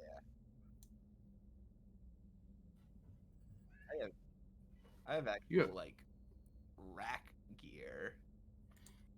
And you have one General Oda who's going to be attending because your mission involves coordinating with his fleet. Wow, get to sit. Ah. I was expecting to be So- yelling at Star X. So Corbidian, Yeah. how's my baby? I beg your pardon.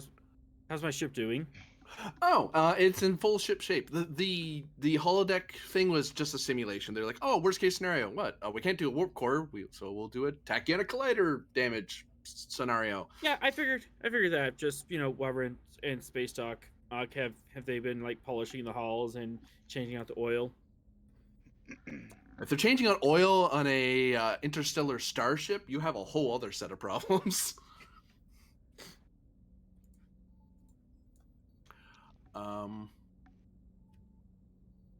Yes, at present, Commander Daishu is going to be present to take to act as the not first officer but second officer, essentially. Well, Thralic is still tying up loose ends. Thralic's mission is over. It's just tying up a lot of loose ends, and it's a lot of, well, I can't leave until this is done, so I'll catch up. But her mission turned out to be very bureaucratic in nature. So it turned into they actually didn't need as much resources as I thought, and it was just a matter of getting people to agree that one side could stay on one part of the planet and one side stays on the other, and then making sure no one broke that. And it's just constantly, it's playing peacemaker for a while, kind of like what you're doing, except on a way smaller scale.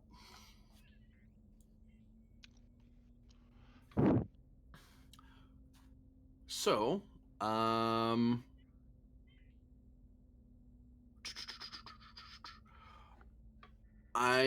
how much of that meeting, of the meeting in detail, would Pend want to inform his ship, or would he just leave it to the people who attended? because that's up to him. He's the one who went to the meeting. He doesn't. It's not mission critical for them to know all the particulars, but if he wants to expound on it, he totally can because it's his ship. No, I'd leave it until it becomes essential for them to know.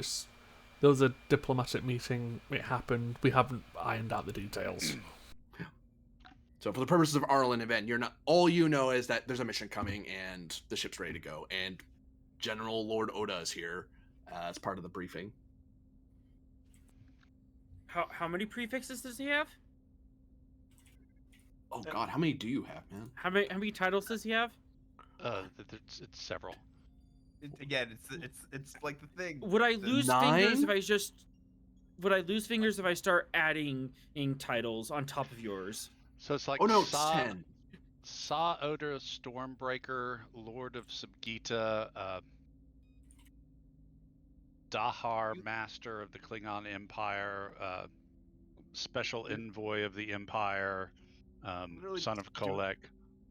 Literally just doing the thing that Sugoku Jedi Samurai did, where they literally Oh yeah, Really? yeah, totally, yeah. Yeah. Oh yeah. where they just kept Okay, adding on so more and more ridiculous titles to make themselves cooler. Are you calling my titles ridiculous? so if I just start like blatantly adding on titles, would I start losing fingers or? He I would haven't have tried. to. He would have to correct you very quickly because unless he's like, no, I want to be the chancellor one day. Sure, call me that. Like, Yeah. you may have just started a succession war with that If you in one want him to- conversation. If you want him to be chancellor, I have a club for you. Oh no! Oh no! So your primary mission right now, and this is between the Tripolity and the Romulans. The Romulans are going to send some resources to help the Klingons out with their conquests, while Starfleet's going to be sending the Achilles along with some Tripolity forces to deal with one of the other systems because they want to go out to. Each force will be heading toward one of the Aslanite systems to help essentially liberate it, either by ideally from a Federation point of view, ideally through helping the locals free themselves, sort of thing, like helping break whatever control it is they have. A unique nature for the Federation. You guys are actually authorized to access the vaults, so if you need technological aid in some way, if you can get into the vault, that makes your job massively easier. So there's that to consider, is that the Federation can get into vaults, but the Klingons aren't allowed to go into them. You're supposed to stay out for your own safety. So we're allowed into the toy chest. Yep. So that's kind of the Achilles disadvantage. Yeah. So the question becomes, who's going where first? So you don't both end up going to here, and then it's like, well, we're double covering the same, because there's a lot of ground to cover before you get to an Aslanite system. GM, do any of these Aslanite bases line up with that world that Aurelius found for Chio? That's the V, isn't it? It's up here. No. Aurelius found one. Like I thought down it was- here somewhere for Yeah. for. Yeah, it's somewhere down here. The V is the Veil system. That's something else. Okay. Okay. So I'd have to look at the in Korea other Close map. to but- that. Yeah, it's close in that area. Yeah, Okay. it's in this lower area, if I'm not mistaken. So that would make the prime opportunities one of the three over here.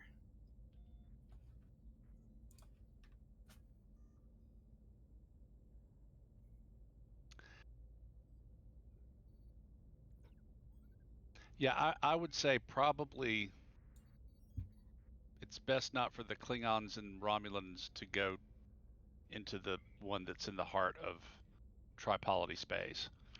That might be better handled by the Tripolity and the Federation. Sure. Well, we can take that one, then follow through to the one outside of Shackleton space. It's basically going like. Oh, I didn't see the one outside of Shackleton space. And when we need to eventually come and save you, we can hook back down to the one on the right. And then Klingons So will go- it's just these two groups doing this campaign? Yes. Okay. Now the tripod. There are other Tripoli forces. Like these worlds are gonna start Right. pressing on them. So that means when they're because assuming the Tripoli doesn't back out of it, that means that these guys now that all these blue systems aren't under these guys are not under threat from the Aldemona, especially since you guys ruined the Rainbow Road. These guys got a lot safer. These three were kind of screwed because as you know, the Alcara system is out this way. So the migrant fleet would usually be like around here somewhere. So they basically were pressing like that. So now that these three systems are free, they can actually start expanding outward. Yeah. So I mean, why don't the Achilles and Tripoli do here to here, and then kind of start heading this way, and we'll do here to here, and kind of start heading this way, and eventually we'll wind up in the same place in theory. Yeah, and an ideal way you guys can possibly rendezvous at that point. Right. Yeah. I mean, I don't know that we can't even really plan for that to work out, but in No, theory, no. we So could, Achilles goes north, or Sabgita goes south, and we kind of Right. meet on the far side. right, Okay, so actually, and cement our What's our alliance time? with the Romulan Republic.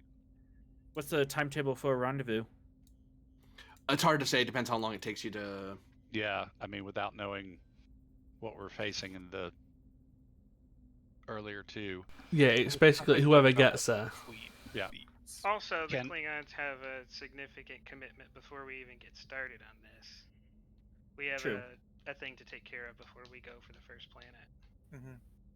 And there's also these are known systems. If we get information from any of these that indicates another system elsewhere, or a station, or whatever the hell else installation might be, that would also be a goal to take into consideration.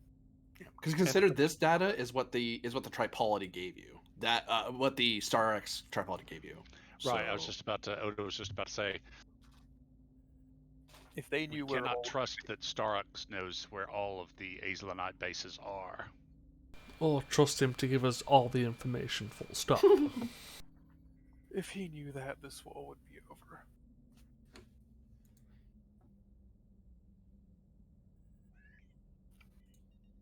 And in any event, we are unable to coordinate a simultaneous attack on these targets.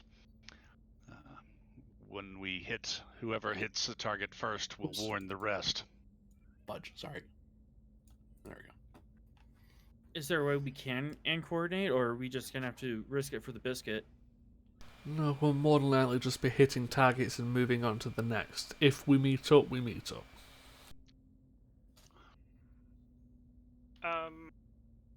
GM, did Oda and Starix have time to meet before this? Because I had a suggestion from Starix's side. But obviously that could only come through if we've met. You would have met. I was actually planning on possibly playing that a little bit, but on That's the fine Saturday. if you want to. It's only. If you want to chime in with a suggestion that may have been whispered into Oda's ear before this meeting, we can then say I mentioned this, but we haven't had the main meeting yet. The suggestion is that the Tripolity, if everyone wants to play along in a little charade, the Tripolity will act like it is collapsing under the pressure of the Aldemona, thereby suggesting to the Aslanites that they have some breathing room. It's not a bad ploy. Yeah, Oda will bring that to the meeting for sure. Which in turn does mean that they will likely feel free to throw more vessels at us. That's not a good or a bad thing, but considering it's a group of traitors within a group of traitors, who's not to say they have people on the inside? We need to do a combined intelligence and shipping analysis to determine if there is a possibility of other bases beyond the ones that StarX knows about, or at least has let us know about. Well, that can be data gained from whenever we take over a location. Actually, put us back on that map for a second. My concern is leaving Aislanite bases in our rear. As a thought, Partic- this still exists, correct? Yes, sorry. That's a Tel Shiar base. Is that the one we handled? No, that was up here. So you Actually, it was removed around one here. piece of the chain, but that is a base that was found due to our interactions with Rogue Tripolity. So that is involved with the Rogue Tripolity. And actually, So, Oda, the thing I'll chime in on you that you would know is that there was a line that was going like this, Right. and they then just cut off. and then the base got cut off. So Right. this base, whoever this is, no longer has supplies. That base's effectiveness is tremendously lessened. My War Master conquered the logistics hub supplying it inside Romulan space. well, that does grant us a different opportunity. If we head to the Tal Shar base first, then head across to the different Tripolity locations, we can hopefully gain some more information from that route. And GM, we correct me if I'm wrong, but we have received intelligence in the past, including from a bragging Aislanite, that there were, secret bases in the Narendra sector itself, right? They intimated that, yeah. I mean, that was a while back, but if we take the ships, all of the ships away from Narendra and leave bases in our rear, we open ourselves up to being cut off just as Chio cut off the Tal Shiar base. Well, But they have secret bases. If we've got several fleets here and they've got a secret base in this sector, we could reasonably sweep quite quickly and probably find them, if such things exist. well, that and it Also, won't be the Oda. Federation fleet. It'll more than likely just be the Achilles heading up. Well, you're working with the Tripolity too, though, I think. Working with the Tripolity. I mean, A bit of theater knowledge here. Just a bit of theater knowledge, just so you know. The Narendra fleet based out of here is tasked with basically everything within this cone. Basically, the Shackleton. Their job is Shackleton Right. and border guard. The Fifth Fleet is the guys who take care of these guys. Right. So there is a fleet back here that kind of is defending, is mainly looking policing this area, exploring and looking toward the frontiers. This base in particular is looking out at the Romulans and the Klingons. But Narendra would have a very small it would have a Thatton's ship, which is a New Orleans, and it would have the Carrack, which is a California class. And it's shuttle complement, but that's it. Like that's all Thatton has, because he can't use his anti-slavery stuff here because they're busy doing their original mission elsewhere. I mean, Hey, Farder's somewhere. Hey, I cannot profess to be an expert in starship maneuvers, but from my time in the Resistance, we all understood that the best defense is a good offense, and if you leave all of your prized units covering your rear, your attacks are doomed to fail. I believe Narendra Station can handle itself. I do not suggest leaving our main forces here. I suggest eradicating the bases that may exist before we move deeper into the expanse. That is a reasonable proposition, but I've not heard this intelligence about a base in the Narendra system. Not the system, the sector. Sector. I apologize. So that would amount to this little semi area here, which is on other maps, that's the maps you guys seen before. It kind of covers this area. So that's what your intelligence suggests. They're somewhere in here, right, along the border, along the frontier, which is a big enough area, I will grant you. But could we at least do an intelligence analysis and see if there is we can pick up any indication that there might be such bases, and if so, where? That would require a reason or insight. I can't type insight. Insight plus command or security. Difficulty opposed.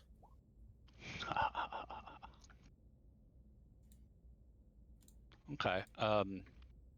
Whoa, computer, don't do that. No, stop. There you go. Oda will use. Oda will take that on, and I'll use insight security. Nah, maybe command is the better way to go. Presuming that Oda is working with us on this, can we assist? You totally can, yep. Yeah. Awesome.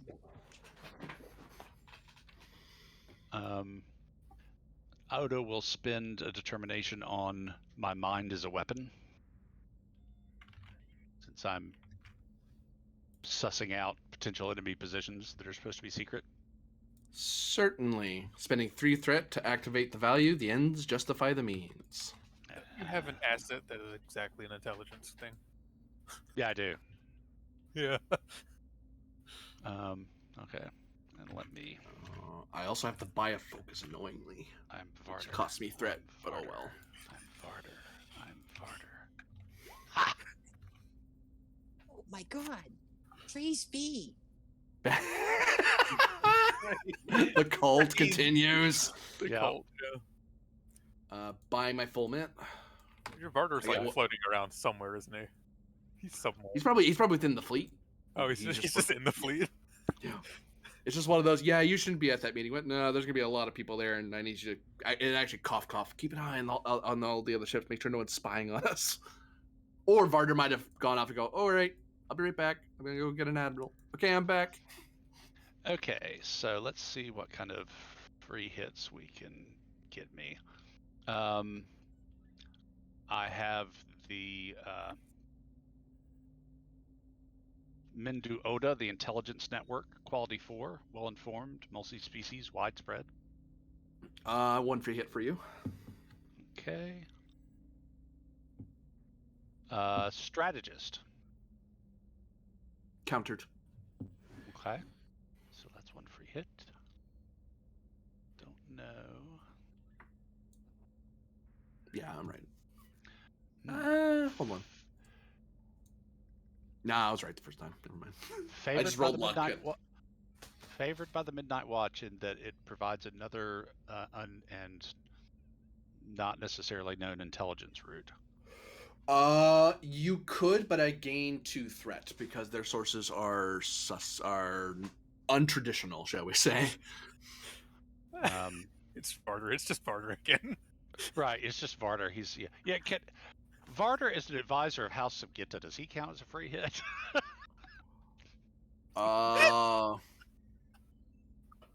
If he were present, he'd be able to assist, but he's not. He's busy with something. Okay. Yeah, I'll give you the threat for the favored by the Midnight Watch. He's grinning and wrangling. Well, can we activate Varder's status as like a religious leader and use his by the way of followers to help? Funny you should say that. He is a guardian of the Celestial Temple. Oh. Okay,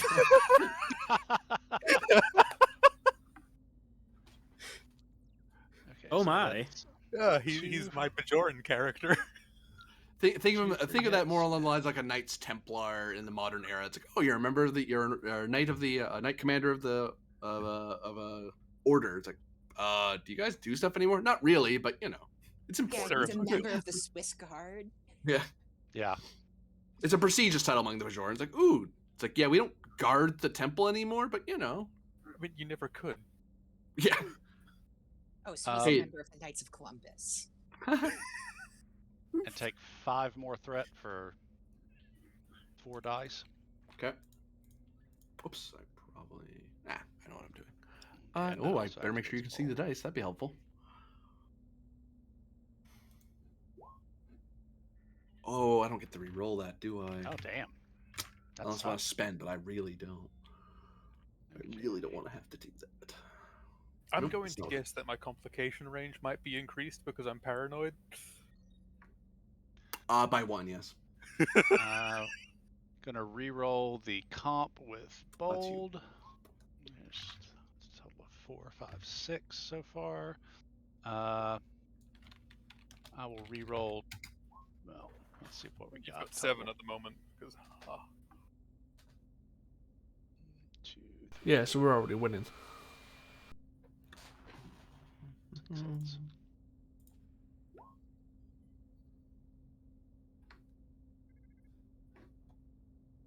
Oops, that didn't help me. Oh well.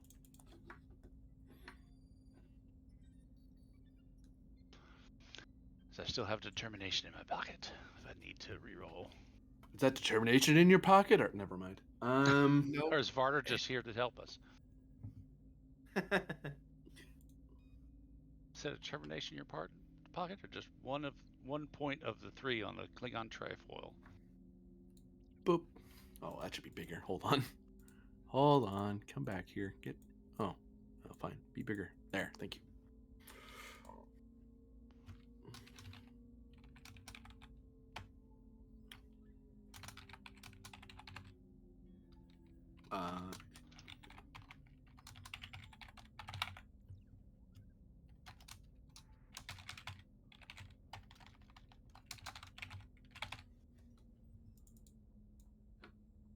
Should be able to hover over that and get Acelanite incursion from this one.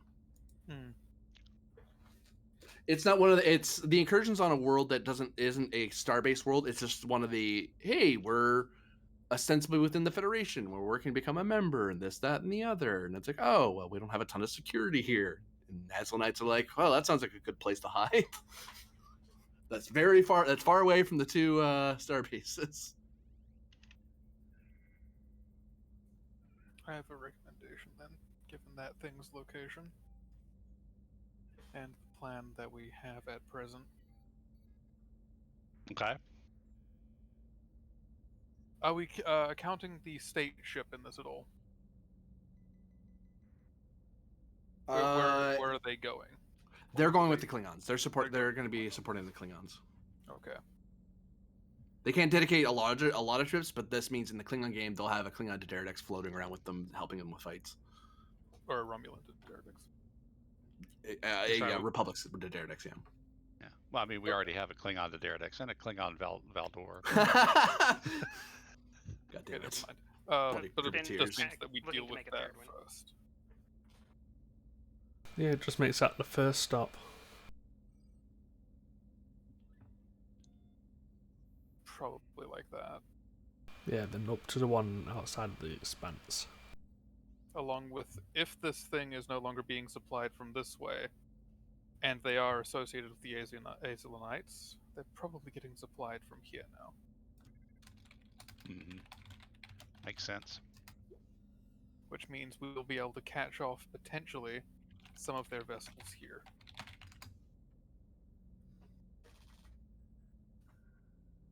Well, at least we have a plan, a flight path moving forward. Actually, let me draw that That out. being said, going to that base, it could be useful to have some state offices. Oh God, Rylov, are we sure it's a great idea to bring even more foreign dignitaries aboard this ship? They would not be dignitaries. Oda laughs at that. That doesn't make it better. I left the Star Empire many years ago. What I do know about their security protocols is by far outdated. At that, I was not what you would consider an officer. A sub-lieutenant does not hold your equivalent rank. They would likely know more. And if we want useful information from that source, we would likely require their assistance, and they're more likely to give that if they're directly present. If you wish to invite someone on board, they have to understand they're not allowed near key systems. Apart from that, I'll allow it. The cutlash may be the blade of an assassin, but it still cuts deep.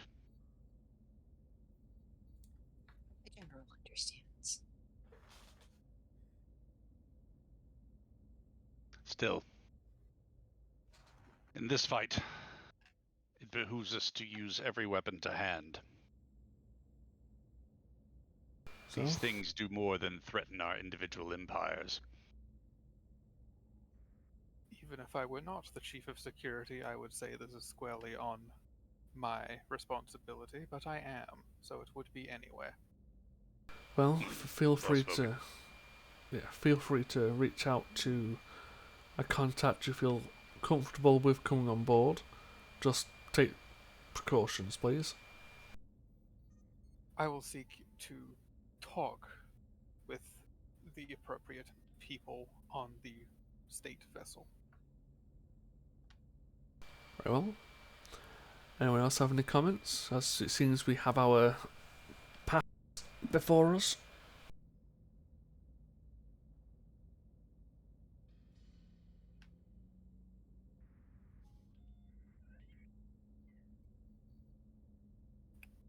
No, no, sir. Ship's amps ready to go.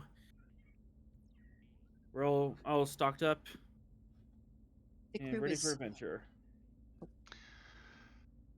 the crew is well rested and in as high spirits as can be expected. I do not foresee any difficulties on this mission. Both forces should be prepared to deal with liberated slaves of various species who may or may not be in decent shape, either physically or mentally. Yes, Oh. the medical department will prepare for emergency treatment of as many refugees as the ship can hold. We should also I'll implement. I'll also make it a point to get extra prefab units so we can and set up field hospitals on planet surfaces to increase our refugee capacity. We must also be ready to implement whatever containment or elimination procedures are necessary. Those infected by the fire starter process sometimes present more of a danger alive than they do otherwise. It is not their fault. They are not who they are.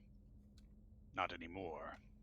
But it can sometimes be the equivalent of taking a tritium bomb on board.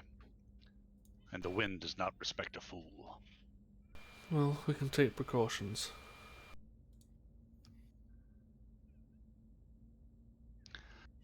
I would appreciate any data you might have further on the Firestarter phenomena. In addition, you didn't notice tapping on his pad. I am transferring all data that we have on the Tripolity phase cloak and holographic crew projections.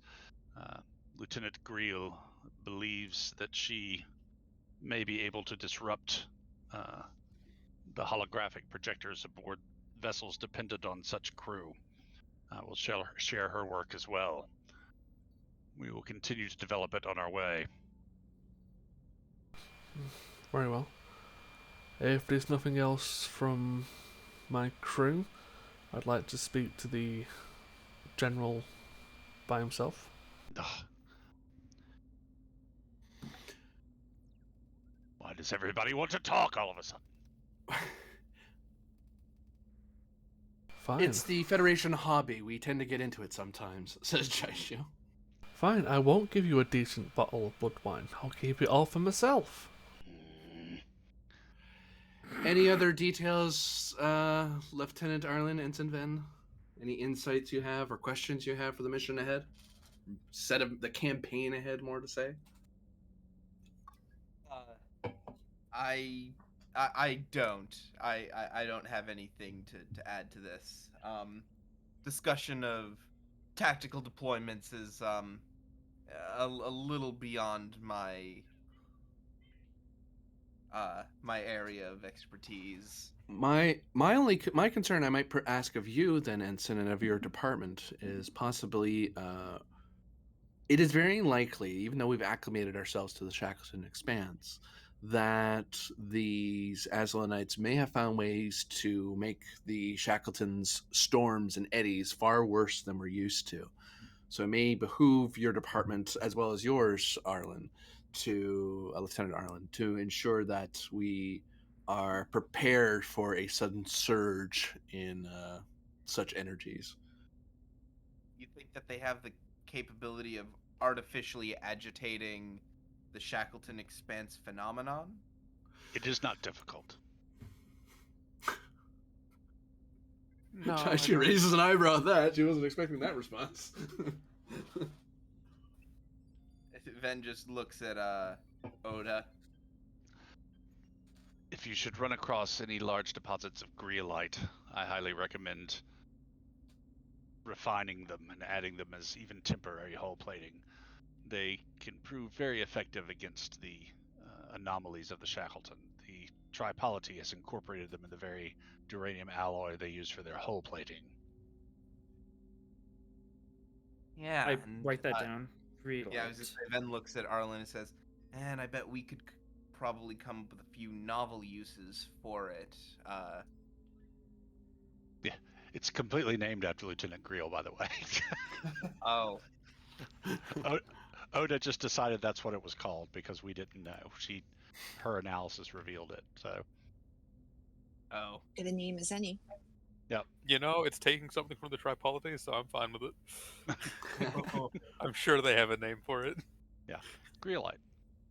Shisha pipes up and says, "The one issue, the normal regulation for Starfleet, and I might suggest we ignore it. I don't know if the Klingons do the same thing, but normally when we go into deep space, out of safety's sake, we drop temporary navigation buoys so we can track our way back from through uncharted territory. But if we're doing a strike raid sort of system, I'm not so sure we want to do that since we may reveal our track. It does mean that the return home is more challenging, but and I might suggest if the Klingons do a similar thing that you don't leave any sort of breadcrumbs behind you in the event that you find a roving patrol creeping up behind you. In other words, limit communications and any sort of feasible tracking. Which does also mean communicating back with Narendra will be much harder since we won't have our makeshift subspace net through the buoys. maybe I can go down to astronavigation and see if we can't come up with some kind of a workaround to compensate for the return That- trip. That does seem like a good idea. I would hesitate to go into uncharted depths of the expanse without navigation ways back.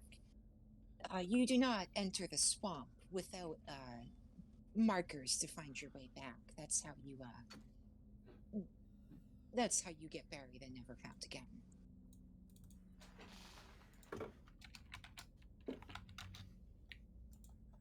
Well, insightful. In this situation, especially considering the multiple strikes we're about to do, I agree that the less of a trail we leave, the safer we'll be. We'll deal Yeah. with the journey back when it comes to it. Yes. Captain, was there any other or specific gear that you're anticipating we need to put into our cargo hold? For specifically on the tactical side for these strikes? For now, let's get a few extra torpedoes, but focus mainly on just general supplies and possibly medical. A thought when it comes to those boys. If it was possible to modify them so that you needed to use far fewer and their signal was far harder to detect, we would still both have a navigational path and be far harder to keep track of. I was brainstorming the same thing, but I wasn't quite at the point of pitching it yet. But that is something we could do. We could possibly encode the navigational buoys in such a way that only we can see them.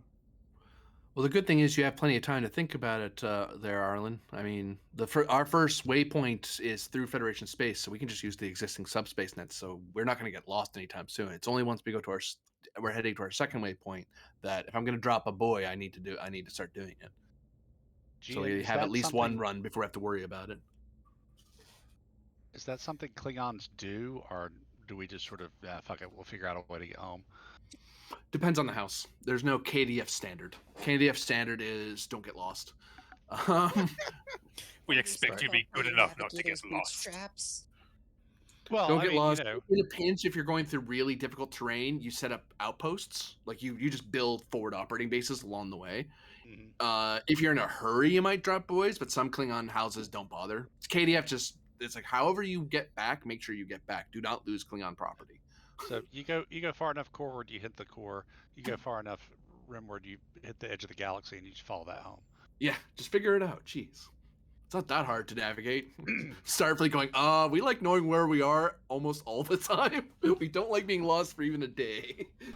Well, if we can get those set up before we head to the second waypoint, I'll be happy to give the order to use them. But if they're not ready in time, it's going to be tough. Mm-hmm. Oh, give me to that second waypoint, and I'll have 3 models in various levels of efficacy. No, I just need one that works. By the first waypoint, not the second. I'll narrow it down, Captain. I believe that's all business then, says Jaishu. Believe so. Captain? Dismissed.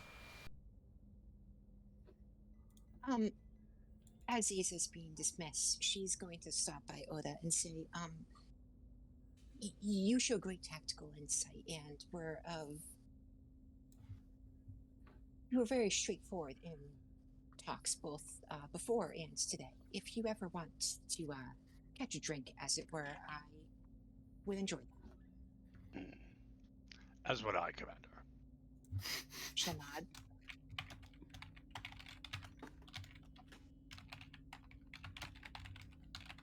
I like how the ensign thought about going in Rylov's one, and he was like, never mind. See, this way I get a duel between Bakara and Aza. That should be fun. That'd be a very short duel. That would be unfortunate. I got myself into. Shall we go have that drink order while we have a lovely little discussion? Gods, please. I'll be right back. Follow me, please. Well, if I, yeah, there we go. Okay. Wow. I'll get a nice bottle of blood wine and just plunk it on the table with two glasses. Right. Odo will pour. You can play with the weapons if you want. It is an impressive collection. I've taken him from damn near everywhere, so I would assume so. A good vintage. This is quite the collection you have. Jesus, what are you doing here, liar? Oh, hello. Oda's up with his mek'leth in his hand. You see an individual who looks humanoid, sort of, and he's wearing clothes that are of a spacefarer. The only thing that it seems like he's constantly shifting before your eyes. For a brief second, you think he looks kind of Klingon, but then kind of fades. He looks kind of Romulan, then it fades. He looks kind of human, and it fades. What are you? I am Liar. When he says liar, he says it. You hear it. You hear him say his name in Klingon. He says the word liar, or one who lies. Right. It's just his name. Don't take it too literal. Oda, you can actually give me reason plus con or science difficulty of 2. You might recognize the name. I'll go with con. That's a little bit better. If I can have that momentum, I'll use it because I don't have a. Yeah, by all means.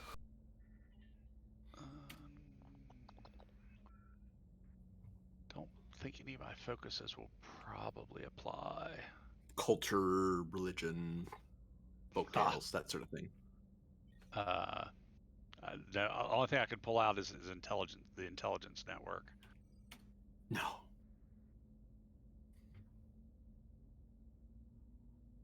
Yeah, made it. The name he gives is an old, and especially the old Klingon he used. He's referencing a folk hero, who is one of the few times where of a fisherman who would normally just kind of wander up on a warrior, and then the warrior would be having some problem with a roving beast of some kind, and then the warrior would struggle and struggle and struggle, and then the liar would just give little hints every so often about, you should do this, you should try doing this. Never really just straight out telling him what it's to do, Right. until eventually the warrior gives up, and then the liar just comes along, gives him the body, and says, well, you tried your best, here, you can have it. It's like, wait, you could have killed it this whole time? Yeah, but you were so excited, I wanted to let you do it. Lots of that. It's a way to make fun of it. It's a way to make, for younger kids, it's a way to make fun of them. If you don't learn how to hunt, liar's going to come out there and teach you how to hunt. Like, I don't need his help, but it's like an old tale. No one tells that sort of tales anymore. It's a little, especially with the death of gods and stuff, it's downright superstitious, almost quaint. But that's the name he gave. Okay. So, what do we owe this pleasure? I was about to have a nice conversation with Oda. Sorry, I didn't mean to interrupt, but got the feeling you might be in need of some help.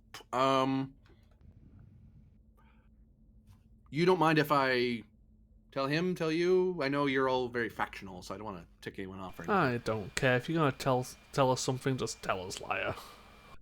Oda will sheath his mek'leth. Do you want to Gestures at the bottle of blood wine. Do you want to get a third glass and join us? Oh no, I'll be driving soon. Ah, fair enough. But also I'll note, Oda, you notice he's not armed. All he has what looks to be some sort of pad at his hip. But he doesn't have a communicator, no weapons or anything like that. But your killer instinct gives you the feeling that he can defend himself. But he doesn't give any sense of malice, any sort of killer feel. But you do get the feeling he'd be hard to kill. Killable, but hard to kill. That's a worthy enemy. That's where Penn's just not paying any attention to him. Yeah. So, I got the feeling that you're a little lost, and I thought I might point you in the right way is all. I guess you too, Oda. I suppose you're probably lost too, although I don't know if you're going to listen to me, because I don't think we've met. Not in person, anyway.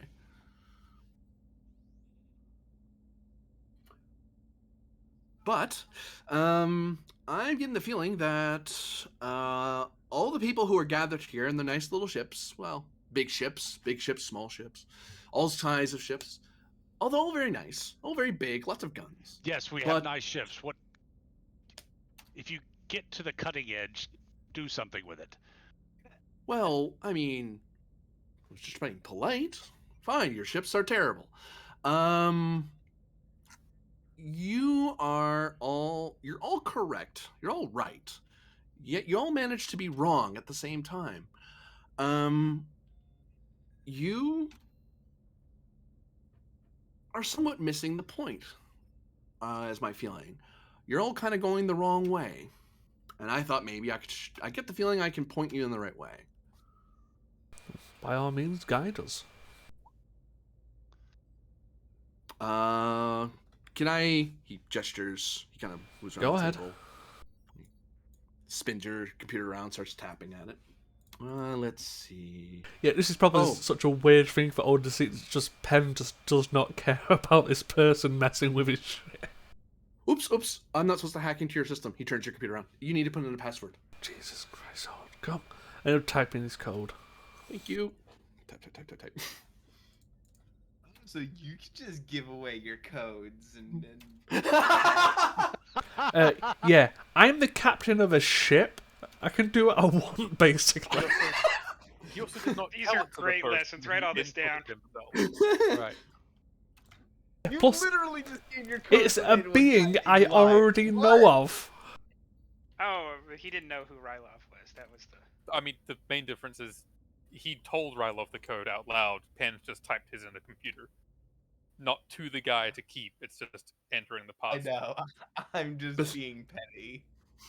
So at this particular bit of coordinates, oh, those are nice lines. Oh, you're so close too. So yeah, there is a big old I suppose it's ancient. An old Iconian? empire was around here once upon a time. This is one of their old little stomping grounds. Yeah, we know And of the Iconians and the Alcarans and the Aldemona. oh, that's what they're called. Oh, okay. Yeah. Well, glad you know what they are. Right here is a gate to where the pretty sure it's the Iconians. There's a gate to another galaxy where the Iconians are coming from, and they're likely going to come through and reclaim all their old bases. You might want to do something about that. He just looks at Oda as like, Whoops, wrong base again. Hmm. There we go. This gate would likely be defended to fight an Iconian and win. Already done that one. Hmm. Need to catch Have all up. the fun. Well, it's more like a locked door. Problem is, Uh, can we keep it locked or can we collapse it? That I don't know if you can or not, but you're pretty smart. You'll figure it out. Well, I appreciate the vote of confidence. Would you like to... If you assess the ship, do you think it can be done? You don't have to tell me how, just an assessment. Ooh, spin it back around again. Spinning back round. Okay, you're fast enough. Oh, it's so slow. Well, it is big. Can't help that. Ooh, that's neat. That's new. Neat. Cool. All right. I mean, I guess you could blow it up if you try real hard. Won't blow you up. That's good. You'll have a hard time scanning it. That's gonna be annoying. Look, if you're trying to blow it up, you might have a shot with just a ship. You're more likely to get through it with just, using your head, being smart about it. He spins it back around. But you do have a way to, I assume you have a way to blow it up. You have so many ways to blow things up. Like, just a variety. I mean, more than usual. Well, Which, so many good for you? Yeah, so many things like to pick a fight, and unfortunately, sometimes we have to defend ourselves. Well, you could just run away. I do that. Usually works out. Not always. But... And meanwhile, these fire starter programs are still continuing. Or are you intimating that destroying this gate or closing this gate will solve that problem as well? If...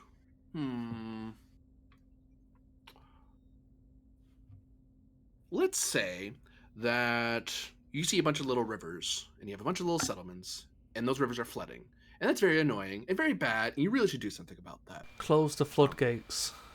But then you have a big old waterfall that's going to flood the entire valley. One thing kind of is more important than the others. But the other things are still important. You'd still want to deal with those, because even if you stop the waterfall, the great flood, the many floods are still bad. They're just on a smaller scale.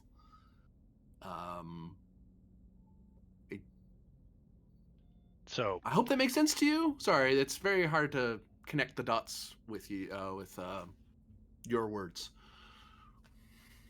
We appreciate it, liar. He shrugs.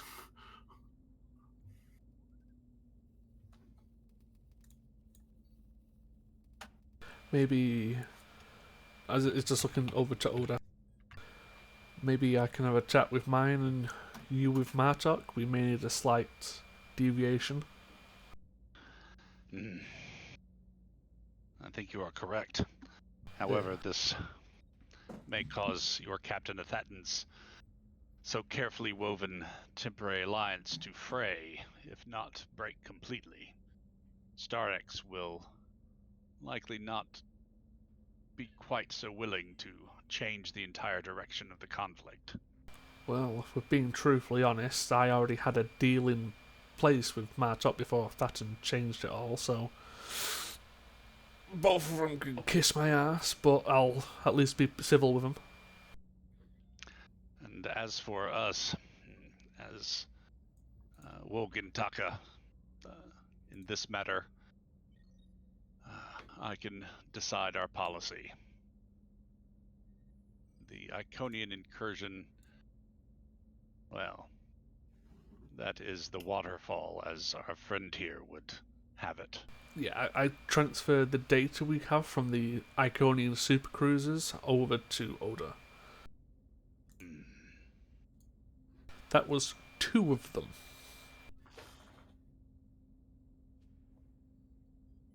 Well, Kalis always recommended that one chooses one's enemies well. One that is easily defeated brings no honor. Well, we also may have to reach out to the Aldemona as well. They're actually relatively experienced with fighting them, and you'll need all the firepower we can get. Ah, well, now that you're a lesser power, I'm sure that you can reach out to the Aldemona. Oh, or won't they have someone on board your ship already? Looking over your shoulder? I know Karen, but I'll still need to reach out. And don't worry, I'm not going to get my feelings hurt because you're feeling a little, sappy about it. You don't get to take us over yourself. No desire. Or are to you at take over war? the Did I miss a Federation. war? No, we're just ribbing each other. Don't worry. Oh, okay. Yes, but it was earlier in our time frame. Right. Wasn't there 2? I lost count. There- Anyway. Yes. But looks like we have to speak to our immediate superiors to change the plan of action. I think we should, instead of dividing our forces, combine and move as one as much as possible and practicable. Agreed. I'll arrange a let me meeting. give you a threat and an ESP for that plan. Is that like the best course of action to combine and... Sending you a message. Oh, I have a message. So I have the weirdest trait that could apply for this situation. I know, that's what gave me this idea.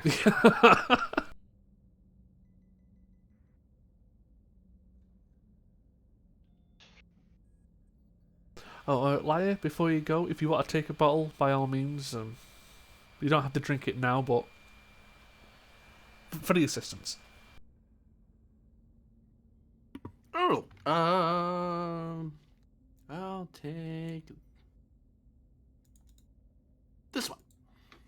He grabs it. He pockets it into one of his pouches, and the pouch, it just kind of disappears to the pouch, and he folds it up. I don't suppose I could get you to be any less cryptic. It answers your question. But you could give me insight plus security difficulty of 2. Okay. Would be harder, but you've been briefed a bit on the Iconians, so you're not as in the dark as most would be. Strategy tactics? Yes. Okay. Take a threat for bold and the 3rd die? Sure. Well, fiddlesticks.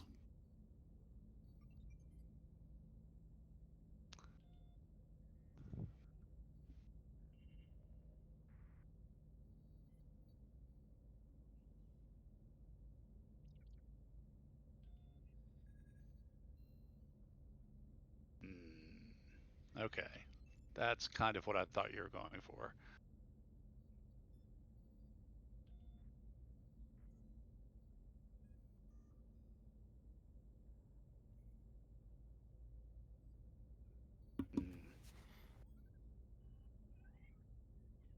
Pinned. I get the feeling that massing our forces and going against the gate is not the ideal solution. As much as I resist giving up the opportunity for such a glorious victory, I think the Achilles is the best suited ship, certainly the fastest to get there. If you need reinforcements from, say, the Aldemona, I would have them come at the coordinates from a circuitous route. I think the enemy is less likely to take a single ship seriously as a threat than they would if we sent the entire fleet. Agreed. Therefore, while you go after the Iconian Gate, I will oversee the campaign against the Firestarter and the Aislanite bases. Seems like a solid plan. If you get any information that could be fun or interesting, feel free to shoot it our way. We'll do the same. Agreed.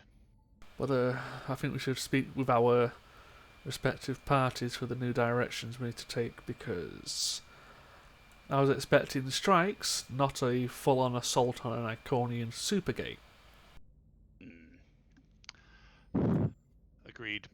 In the meantime, Liar, my regards to Kalis. Okay. Oh, the Unforgettable. Yeah. I haven't seen him in a bit. I should probably look for him. And should you ever get a taste for Heart of Targ with Cation hot sauce, you're welcome at my table. I'm going to take you up on that. I'm going to find Kalis first. I'll be back. He wanders off. Yeah, he will quite literally just appear out of nowhere and take you up on that. Well, considering he appeared out of nowhere and delivered us such valuable information, annoying he may be, but useful he definitely is. I don't, from our previous interactions with him, he's not hostile or against us, but he is dangerous. Of course he is. He is... I know of him from stories. The name he used is one that, well, these days you only hear it in the nurseries, well before the first rite of ascension. Part trickster, part advisor. Capricious, but if treated honorably, an honorable entity. Well, as you saw, we relatively get on, so that's why I think he was so willing to help out. Very well. Is there anything else you and I need to discuss? I'd like to share some information with you, but it's something you'll never be able to use. I'm intrigued. Speak. We'll have to go for a walk to a specific room, though. Very well. Another rival has arrived in the romance plot. Yeah, sure. Oh, wow. But yeah, I'll lead him to the quantum phase room, because I know it's a technology you can't copy for a certain reason. So I'll show him why we're not worried about their phase cloak. And we cut to somewhere else on the ship. Oda is just fully amassing his own harem at this point. I'll breed my own empire. New scene? New scene, yes. Making my own empire. Blackjack. Hookers. That's so much blow. My type of empire.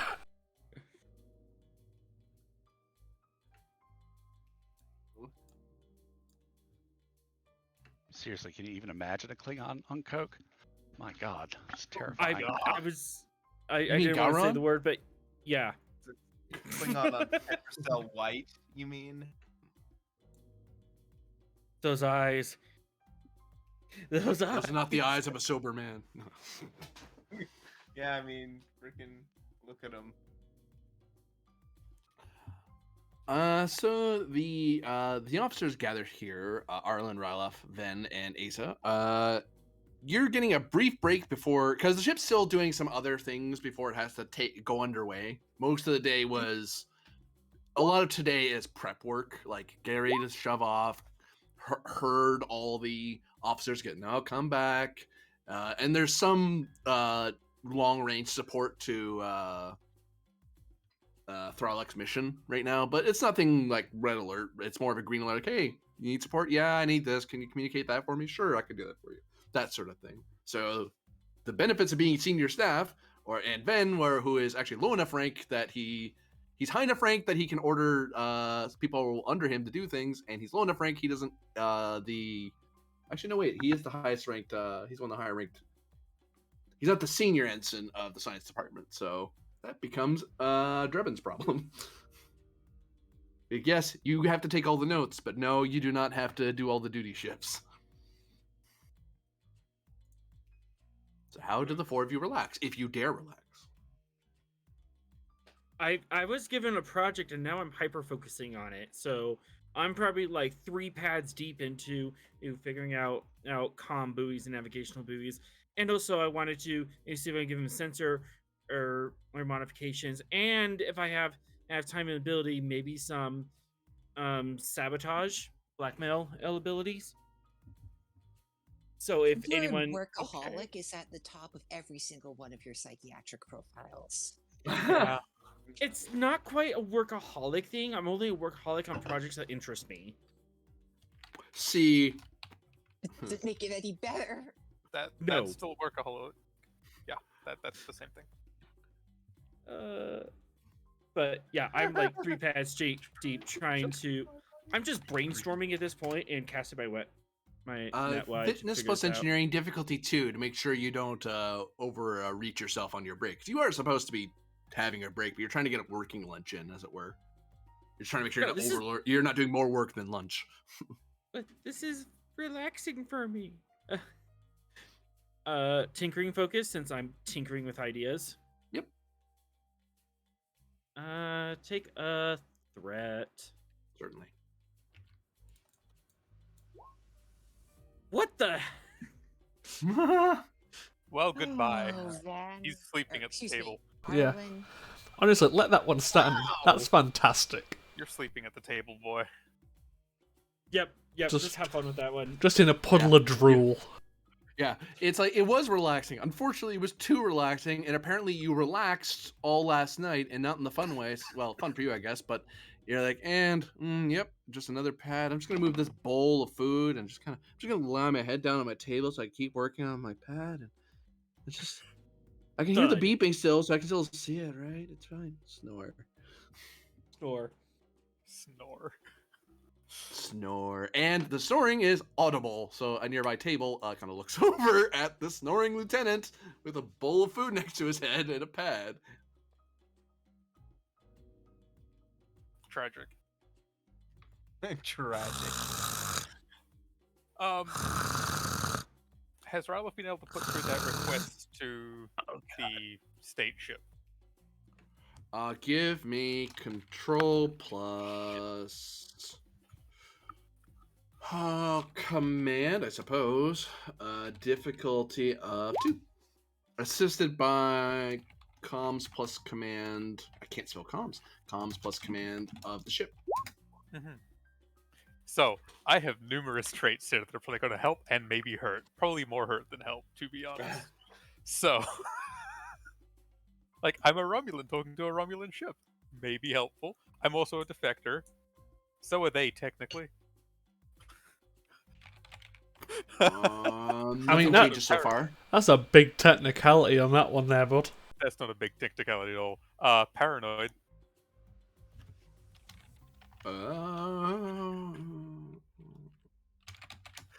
Comp increase. Yeah.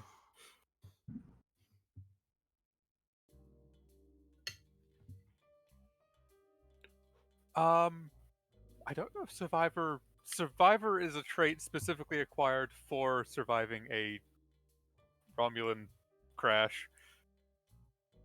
Not in this a lot of context. people in No, that you're ship trying to are talk dead. to somebody. Yeah. Inscrutable. Well, free hit brings down diff 1. Okay.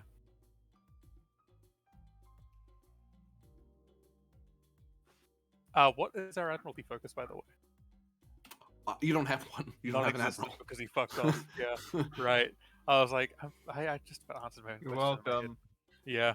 And Thatton doesn't count as one. He's like, I'm not a fleet captain. No. I don't have those powers. I just have a trait. Woo. I'll give you a threat though. Yeah, we'll go with that. Okay. 2 momentum generated, I believe. 1. Yeah, 1. Oh no, didn't you get a free hit? So that's 2. Oh yeah, you. No. Yes. Yes. Yes. That's just 1. Right. Yeah. So The, 1. the ship helped. And then Oh, you the got ship. 2. Oh, I was like the ship's. I thought that was for a different role for some reason. I'm an idiot. Don't worry. Don't worry, I know. But yeah, actually, you are able to commit treason and communicate with your contact. No, I mean, Exactly. where's your token? There it is. I don't know. Not to sound terrible and like I'm advocating for the model minority stereotype, but you are kind of like doing the things you shouldn't do as a Romulan in Starfleet. Yes. His captain doesn't care. I mean, he's not He's talking in to on Tal it. Shiar. He isn't talking to the Tal Shiar. Yeah. As far as he knows. As far as I know.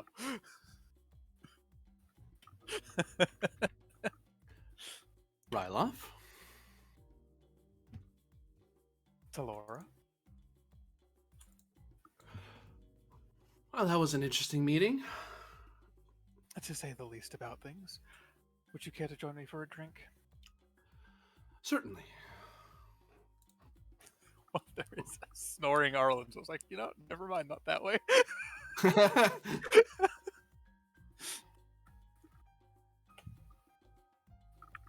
I'm going to go over here is what I'm going to do. Mm-hmm. So,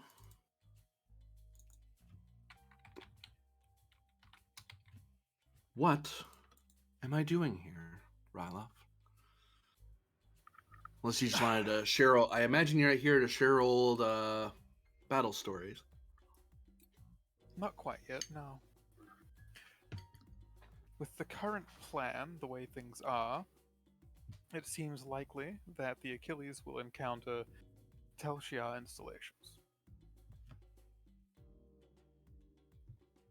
While it is possible for myself, and more than likely with high assistance from Starfleet Intelligence, to crack anything there, everything I know is out of date.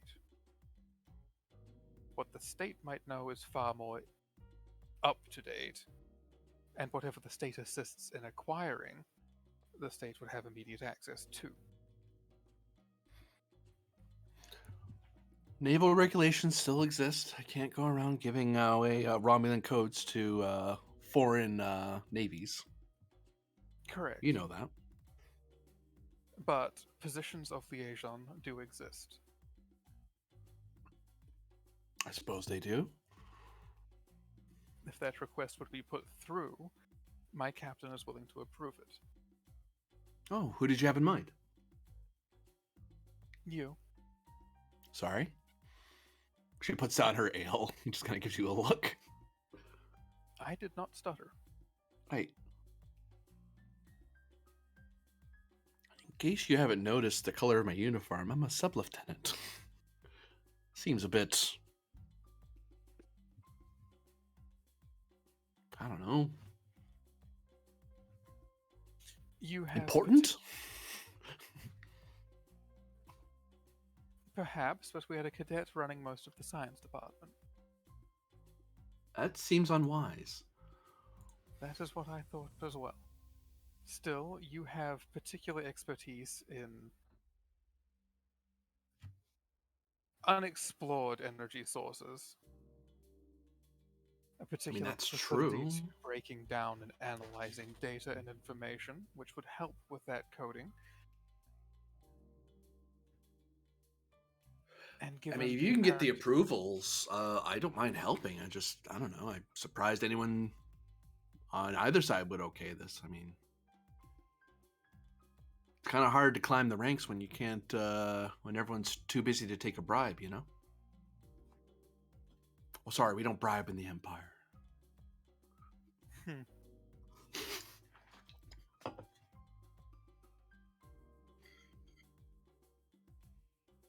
Geez, I mean, seriously though, I wouldn't mind helping it. Besides, I've been basically playing babysitter for the senator this whole time, and it is the most boring assignment. But Yes, she well, insists I kept going along for this all these days she's been there. I don't know how apparently she says I have a sharp eye for things. And she wanted a non-tactical evaluation of the situation.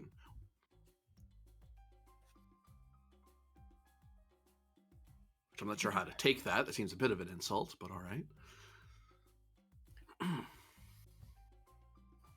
It seems unlikely there'd be a tactical situation aboard the station, and you would notice things besides that. I'm sure you noticed plenty besides that.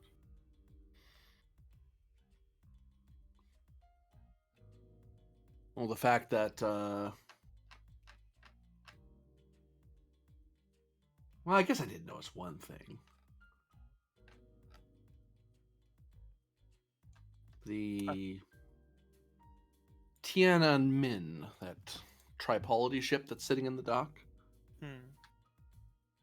Seems that they have significant upgrades to their base Akira model.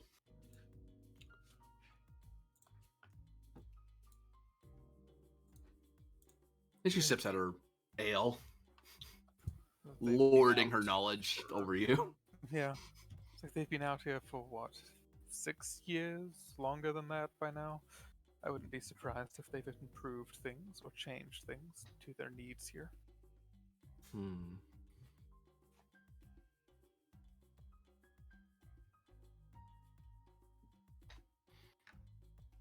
Though that certain keen eye might need to be somewhat restrained aboard the Achilles. As in, please don't go snooping where you don't need to be. I mean, you're the one that told me that you have a cadet for heading up your science department. It's not my fault that they have a big mouth. Yes, that's different to another thing, and he's no longer a cadet. Oh, he's a senior cadet or something? Ensign. And matters of rank are not something that is necessarily classified. But wait. I thought they went to an academy and then they were given a big ceremony and lots of horns, and then they went off on ships, pretending they know how to be on a ship. But Ben, you're overhearing this. We're not that far away from your table. Hey, No. I was gonna let this conversation go as long as I want. Like, am I overhearing this? Yeah. Oh, awesome. Sales commission. Yeah. Ben is just going to continue just drinking his soup.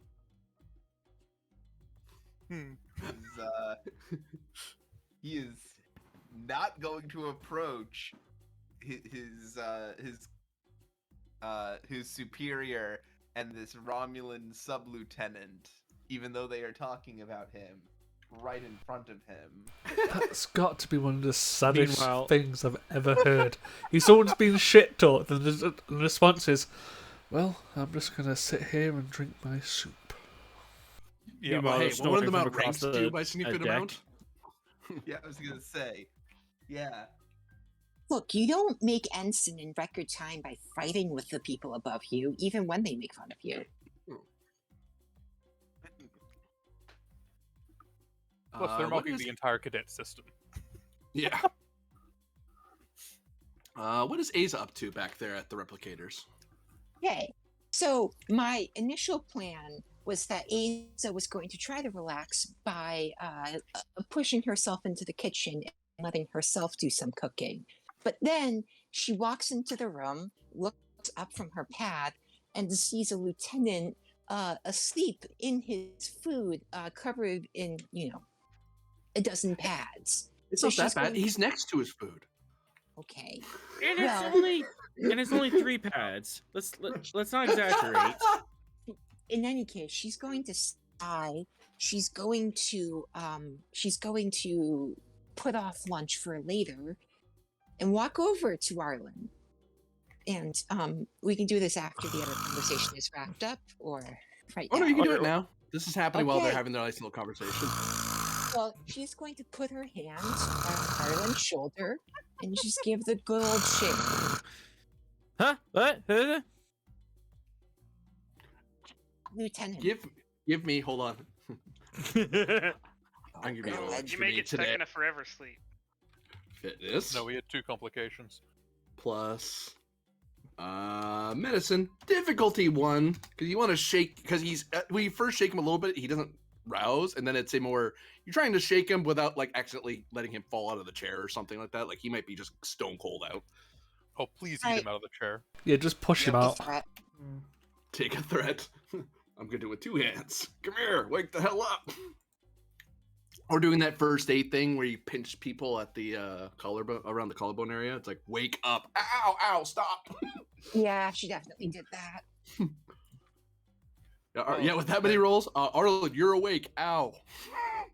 Ow, ow, ow, ow. I'm up. Bulky nerve pinch. I'm up, Mom. Cadet?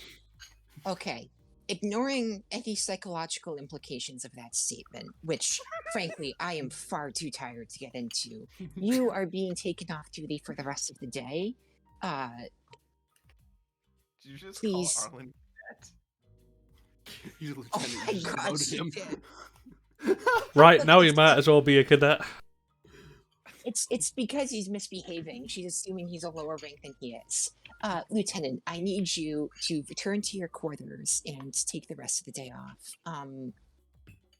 If you were so tired that you were falling asleep at your lunch, you are not safe around a warp core.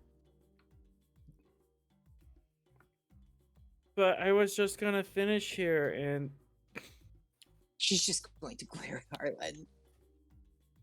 Arlen, can your certainly maximum try. stress was reduced by 1. You are fatigued. aw. What? Not sleeping for a while is bad for Bolians. Bad for most people. It's true. You know, but it's not so much. I can only give them fatigue like once a year.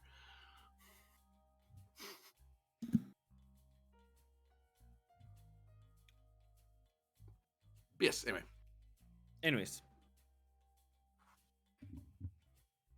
what does Arlen or Aza do? Bar fight. It all depends on if the lieutenant's going to go to his quarters or not.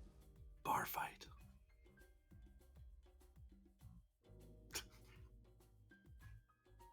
no, you're right. All right, I've been burning the candles on 5 vectors at this point. That is a weird image you just conjured. Very well. Now she's going to go over here and just sort of politely push her way in and start cooking her own hospital hut because, at this point she fully believes that she doesn't deserve or that she's better than having it replicated.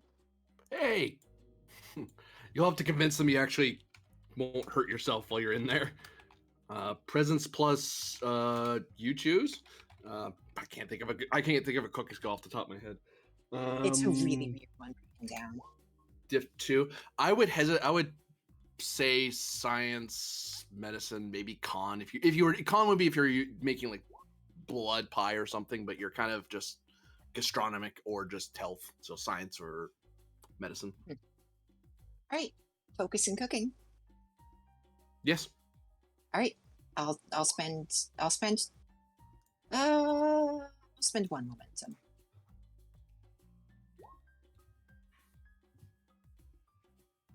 Gain a momentum back. Eventually you're able to convince them that you're satisfied that 1, you're not going to waste what non-replicated stuff they have, and 2, you're not going to hurt yourself while you're in there. So they kind of Okay, you can have that space over there, and they gesture. Okay. Thank you so much, dear. I apologize for being a burden. And while she's cooking her aspirat, she's going to write a reminder on her pad to schedule a ship-wide seminar on the ill effects of burnout and overworking yourself because this crew desperately needs it. Mm-hmm. And then, new scene.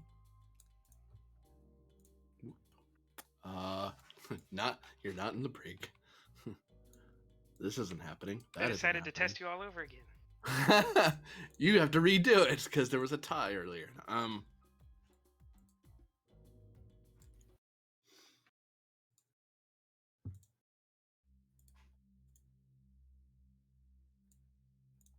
What the? Whoops.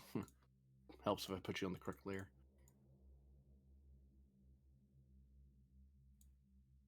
Oda and Pend, are you back? Yes. Yes.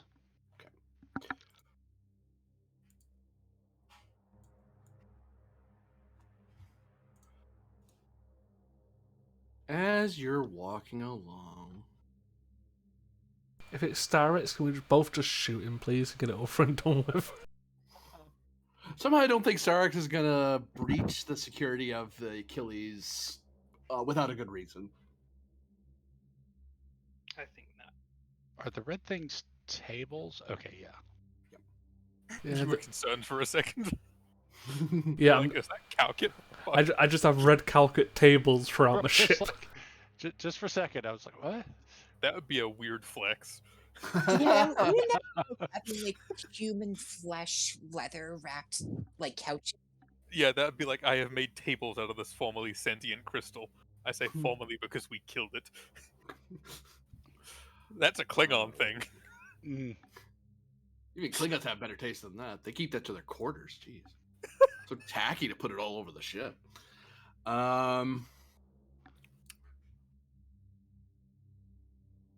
Pend. Oh no. No. Just no.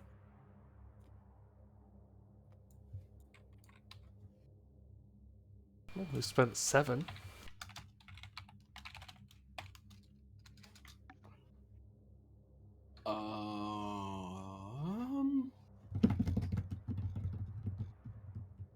Sorry, I'm gonna check something. I thought I had a particular skill, but another one. I've been reading the GM guide a bit more, and I'm like, there's some there's other ways to handle GM stuff. Guide.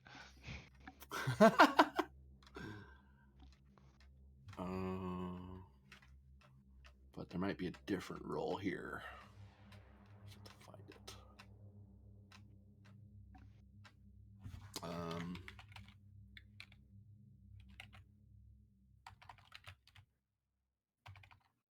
Oh.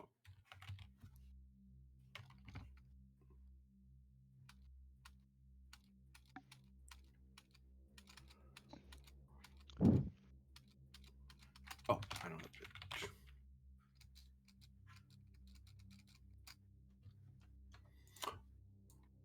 I know why I can't find it. Because you're bad at searching? It helps if I search the correct book. It's the player's guide, not the GM guide.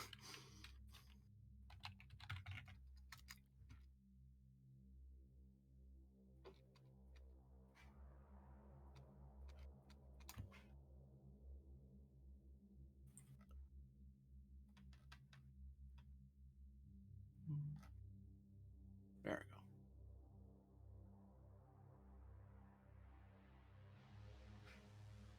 That's what I thought. So it's not fitness, it's something else. That's what I had in mind.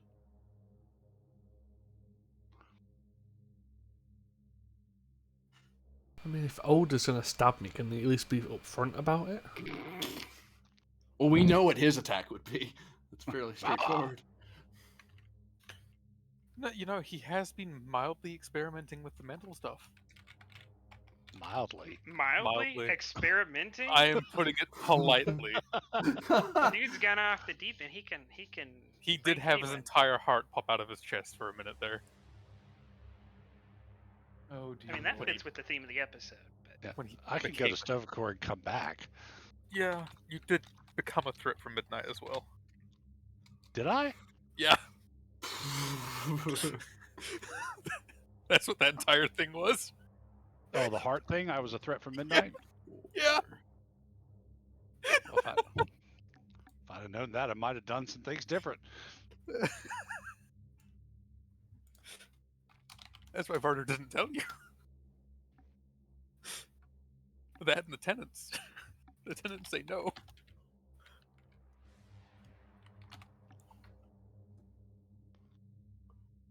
You spent like 13 plus on me. What is this roll? The fact the torpedo exploding on your face as you open the door. It fucking sounds like it. It is.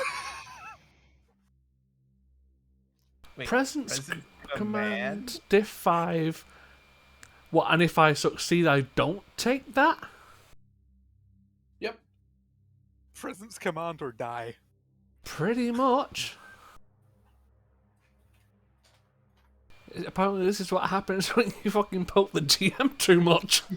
Oda, you can actually give me insight plus, because you might be able to assist, but you have to make this roll to assist him. Because you may not know what's wrong yet.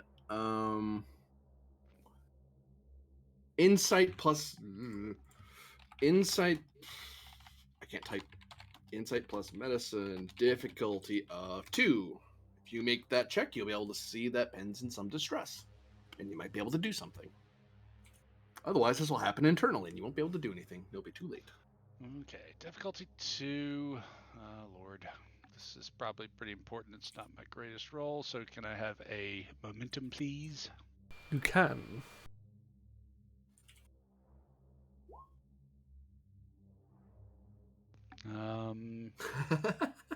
The actions of Pen will now be rectified.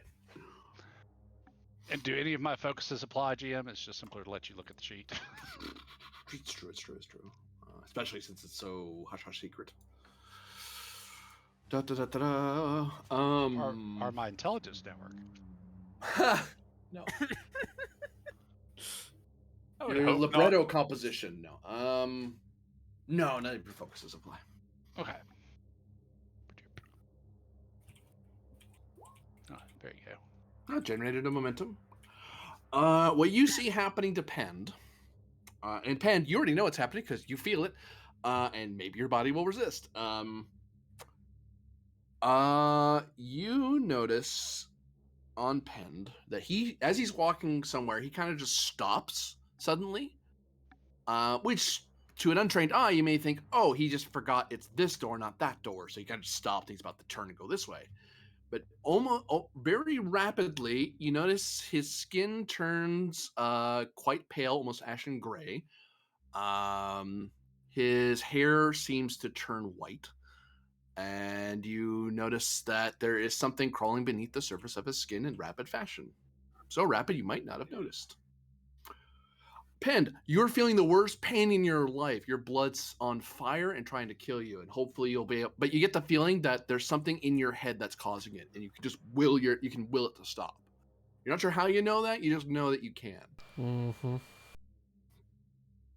Which, Oda, this is why your thing fires, because you get the sense off of him that he's in mental psionic distress, and you can assist him that way. Okie So you can do presence command to help him with it. Any You almost hear inside his head, it's sort of like another presence is in his head whispering, like millions of voices. any traits applicable? That's a good question. I certainly hope so. Yes, one of them does. Nanite Tactics fires. Oh, son of a bitch. Oh, that's right. You're not the real Pend, and you're Preckers. I've got that fucking nanite. Son of a bitch. What? So What? it's diff I'm just 4, going sorry. into labor. Yeah, he's having von Neumann's babies. Yeah, apparently I've got that fucking nano generating machine attached to my heart. What? That is the correct response to that. Yeah, son of a bitch. And Koval isn't even here. Focus in mental prowess. Yes. I'm going to spend 4 momentum, and I'm going to roll 2 challenge dice.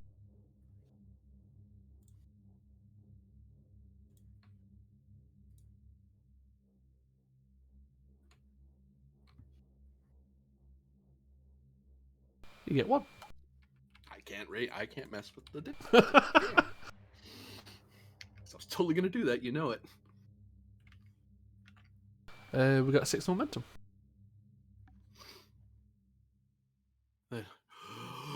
You kind of focus, and then it's almost like you're giving instructions to something, and then the pain stops, and then all the little, and Oda, from your perspective, all the little crawly things just kind of, it's almost like they all melt and form with the rest of his skin, and it's almost like all his health and hardiness comes back to him rapidly. Fuck, I need to get that dealt with soon.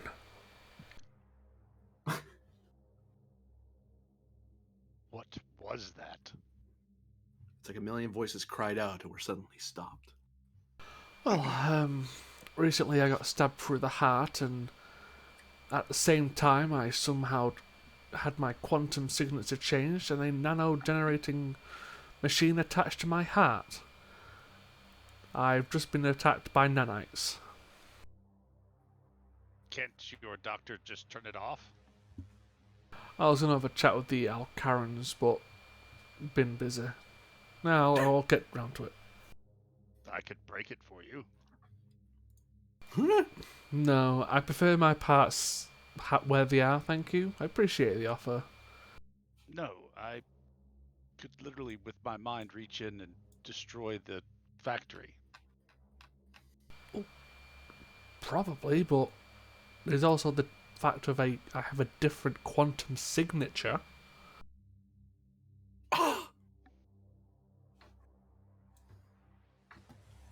So you are not the Captain Pind I have known for several years. As far as I know, I am, but that changed when I got stabbed. What stabbed you? An Iconian? Oda kind of, does a little eyebrow raised, head nod, like, that tracks. Yeah, I don't lead a peaceful life. Ah! Who does? Same And Oda, people. like, slaps his hand on Pin's shoulder. Heart problems, yes, I am familiar. Oh, and apparently my leg's growing back, so, there's always that. You don't really have to worry about it until it starts to grow outside of your chest. Then you might need help.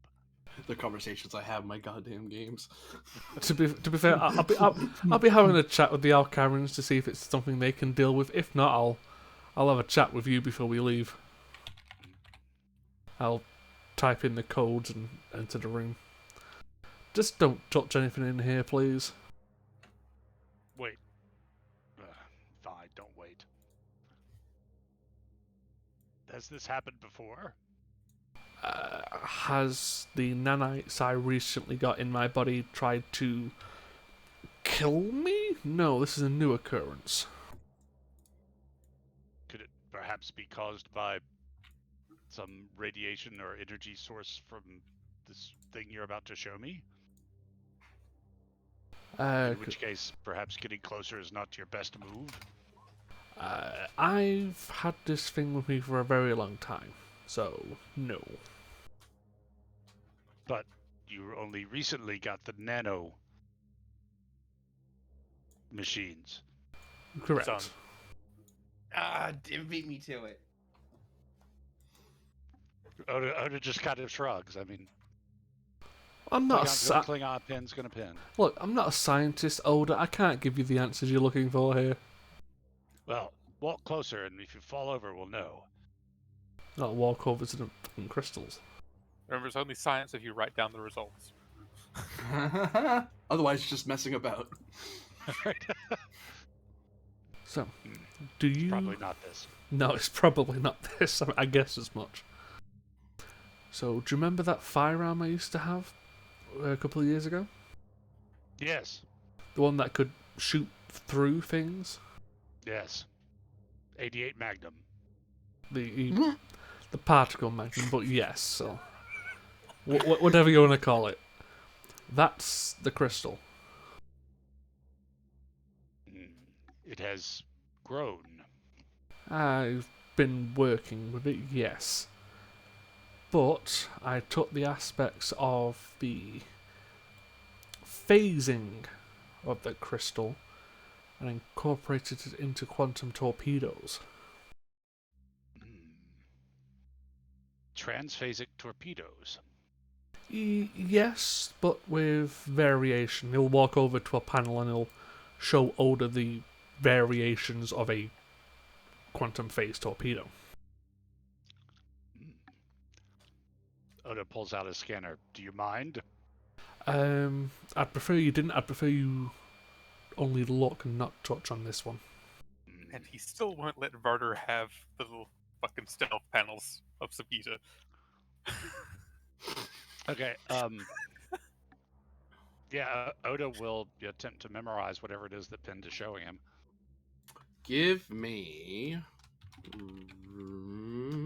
I'll assist him, by talking him through it. Security. Difficulty. Once again, glad I KDF spent officer. I'll make this diff 3. Once again, glad I spent that milestone on reason.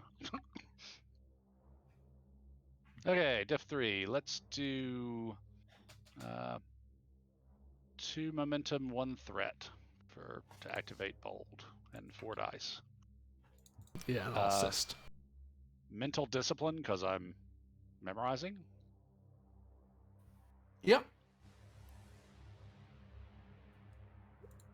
Now I'll reroll the 0 just to fish. There we go.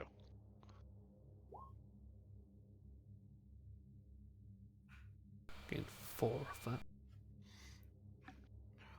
It's quite a bit of data, but one of the things any graduate of the KDF Academy is you better learn to memorize calibrations and be able to mutter them in your sleep. You've had to, and it's a good habit to keep in mind because every warrior on a ship should know how their ship works and especially how it blows stuff up. Because if you know how it blows stuff up, you know how people can blow you up, and that's very important to know to keep them from doing it. So a bit of memorization. It takes a bit of extra effort than you're used to because, well, you're not dealing with Klingon technology. You're dealing with experimental Federation technology with novel power structures. So you have to try a bit harder. But you know, since you're not being shooed out of the room, there's no one hounding you. There's no one stabbing you in the back to make you not concentrate or anything. You know, well, paint sticks, not knives, because you know they're civilized. They're not barbarians. Jeez, but you figure it out. And you're calling it transphasic torpedoes, Pend? No, these are quantum phase. Quantum phase, okay. And and actually that's presuming you're able to speak with your chief engineer in your next episode, you will be able to translate that talent as a possible thing you can choose. Okay. The short story is that it does, as you may be aware, it does different damage based on range. Like, so it's effective at all ranges. It has an effectiveness of different ranges, but it can be set to 4 different modes, from cloaked to normal to piercing 1 to anti-personnel 1. It's just that depending on the range, depending on what the setting is, that changes what its effective range is. Because cloak, for example, it works better if you fire from extreme range, because otherwise they see you firing a torpedo and then it cloaks. Yeah. So it doesn't work as well. But if you're up close, that, for example. Well, okay, yeah, that's handy. Now I know what I may spend my next arc on. For the 2, I don't know what, for the 2 momentum on the table that you have extra, you can. I'll let you extend that instead of the very first scene. I'll let you say as long as it happens during the episode. Yeah, let's do that. Because I was gonna make it. It's like the very first thing you do. Stop everything. No. I don't care what the meaning is. You come with me. I need to talk to you before I forget the damn numbers. Now, hey, would you like 5 bottles of water? Shut up! Don't say numbers to me. I appreciate, Oda, that you'll probably want to copy this technology, but I would ask that you keep it secret to a degree. This isn't really Federation tech. This is my work. Hmm. You have my word. As you see by the variations, I can do a lot of things to a lot of different people.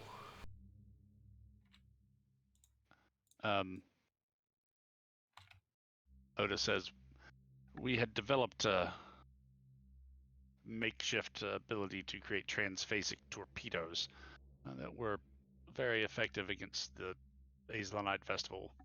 We encountered, however, it was difficult in both terms of resources and Klingon hours. Otis is gonna like do a very kind of passive telepathic scan to see if there's any signs of sentience coming from that big pile of crystal that Ben's growing. Yep. Yes, it's sentient, or yep, you can do that. I like that you clarified. Yep, No. you can do that. The crystal he's had with him his entire life. Well, he's not always in the room. It's like, you leave the nursery, you come back. Look, Otis' primary experience with crystals is Calcat, so it's that whole bit of there's to a certain point it's just a crystal with some interesting properties, but then all of a sudden it's a crystal with interesting properties with a mind, and so Otis is always a little wary of crystals. But Good lord. I assume this will probably help with maybe changing those transphases into a more constant quantum phase. It will indeed. It will require some time in a yard, but it can be done, I believe. I will have to share the information with my chief of engineering. Hey, and if sometime down the line you'd like to share some cloaking tech, I'd be more than willing. Insight plus medicine or science, difficulty 4. Okay, we're going to do science because that's actually better.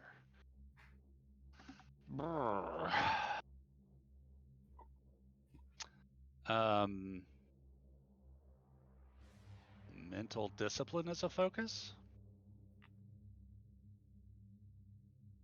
I'd take it at a comp increase. Not quite what I'm looking for.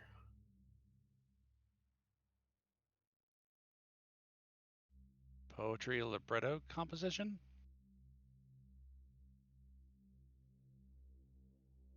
Not a complication. Wow, that's interesting. Okay, yeah, I'll definitely do poetry libretto composition at a complication just to use it. It's all harmonics. So, see, I've got to get that and courtship rituals before I see Bakara again, so I can have a so she can throw things at me. Okay, difficulty 4, very good. Okay. I will give you, see, right now you have no momentum, no threat, which I kind of like. So I will give you 3, no, okay, hold on. I am actually going to spend the determination on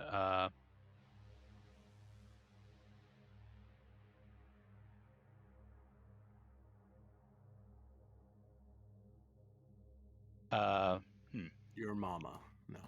listen to the song of your blood or real power resides in the heart, whichever one kind of rings better with Real power resides in the heart. Okay, real power resides in the heart. Okay. And then I'll give you 2. Go to 5. Yeah. Yeah, just give him the full 5 and just Okay. Just keep it simple. Yep, full 5 then. Oof. I think actually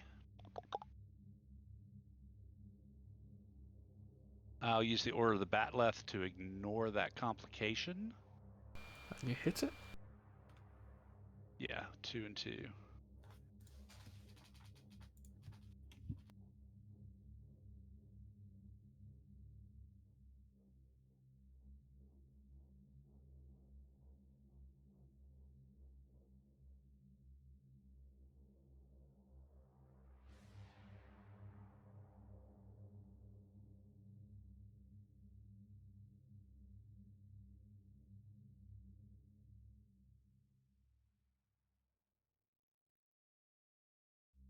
Are you typing something to me, GM? Yes. Okay. You had it muted. I'm used to hearing the clickety clack. Yeah, Corbinian likes his crystal entity, so it wouldn't surprise me. Yes, thank you for showing me your torpedoes. By the way, your crystal's sentient. This day and age, that doesn't really surprise me, Oda. Day and age.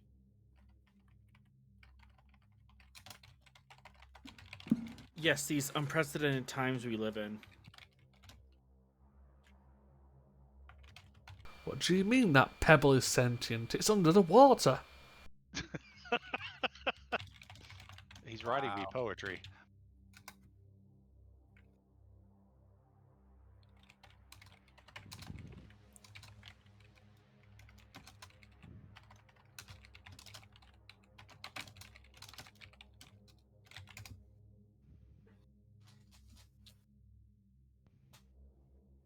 That's what happens when you reach out. Those words come to you.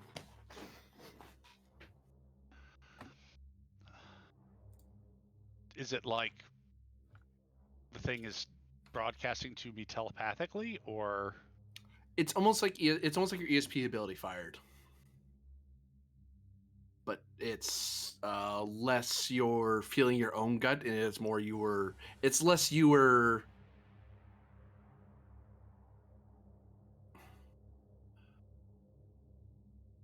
Betazoids would explain that when you're around a bunch of people, in general, an empath kind of hears the emotions of others. It's just normal, and they have to work to not do that. This is like you. It's like you cocked your head to the side a bit to kind of listen a little harder, and you heard something very faint, almost like it was above you rather than below you. I'm being vague because of the focus.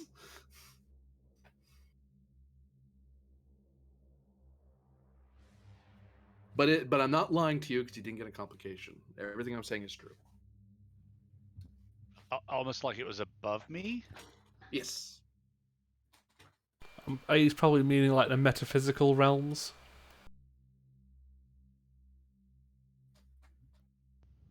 Oda does have some experience with that, so it's coming from. It's not, instead of like connecting with the ocean of consciousness, quote unquote, below, I'm connecting with something above. Is that the kind of sense you're talking about there?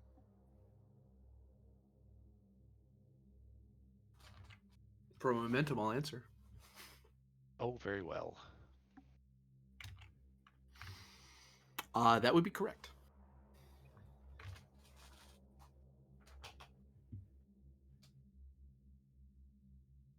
I kind of slowly turn to pinned.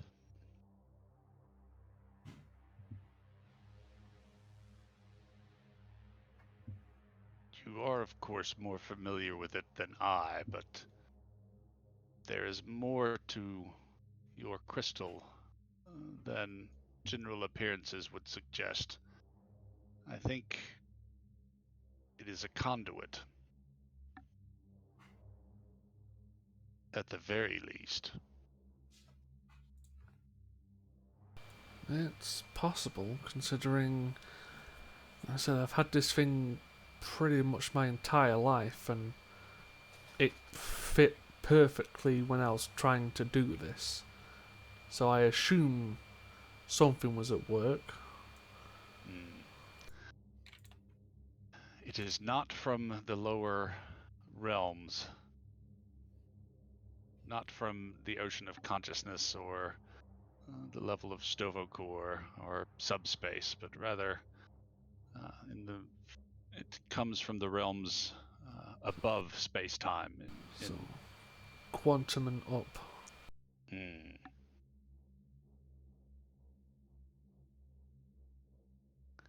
Into the mirror dark I stare. I stared back and did not blink. Then there was no me within or without. By price of blood, by price of sacrifice, the surface of the sky is pierced. Thus I was, thus I am, thus I will be. So says your crystal. or at least so says something when I focus my mind upon it. Could I get that written down somewhere? Yeah, I'm about to put it in the chat. Well, in the Star Trek context, one of those words is doing a lot of heavy lifting. Like, you know, the whole mirror thing and all of that. Well, I mean, yeah, his quantum signature is different. It says mirror dark. Well, you've also got the through a mirror darkly. Seems familiar. I said, to be fair,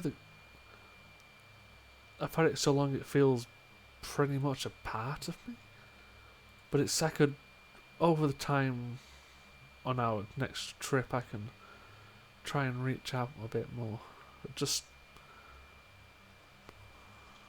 I don't know, that seemed familiar for some reason. Perhaps it has something to do with your quantum change.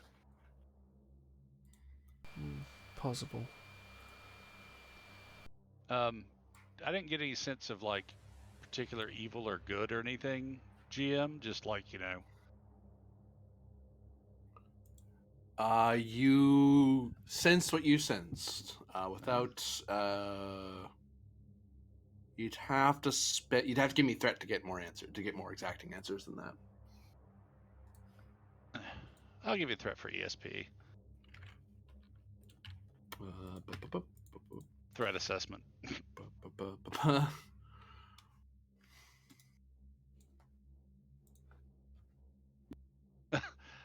I saw Vin's BRB, and I thought I was still on the message with you. It's like, oh, the crystal will be right back.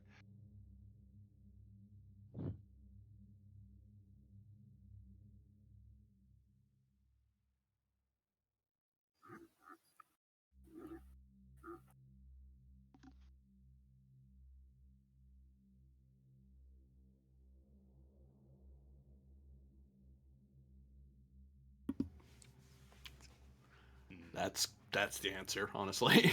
Okay.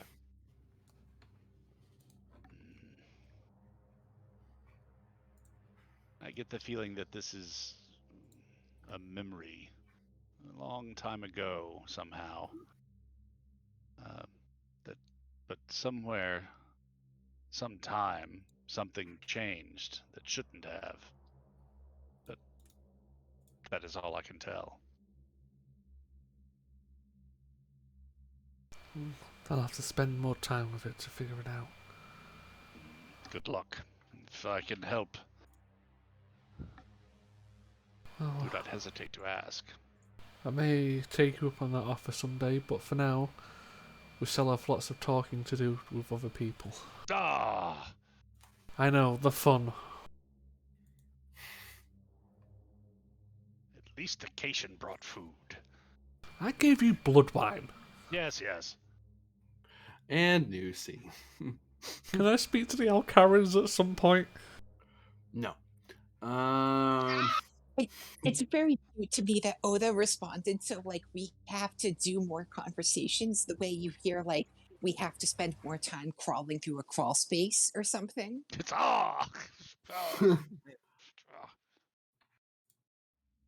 Oops, wrong one. If only he had someone to help him whose entire job is speaking. Yeah, too bad somebody tried to kill. Too bad somebody tried to kill her the first time they walked on stage. Oh, right. There's Tio. Starix, you've been asked to come to the one of the operation offices aboard the Starbase to speak with Captain Athat. All right. I'm gonna make you do those GM things and tag along my support character who you have to play while the other support character is present. Yeah, because I'll tell her. Unless you told her to go away, she'd stick around to you. She's your chancellor.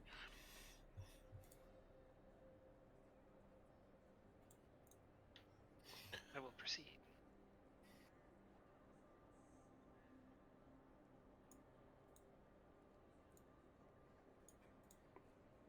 Commander looks over at you as the door opens. A few officers look and stare at the two of you entering.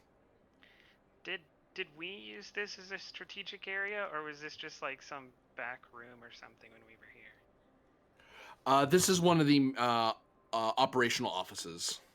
It's not the main station.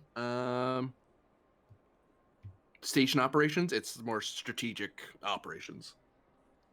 Then I say, they have maintained your old office, Chancellor, in good order.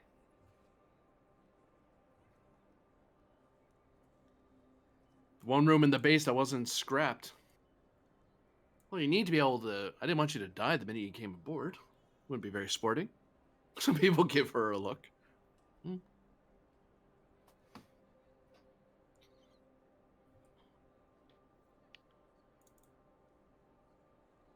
I look at the commander like I'm waiting for something.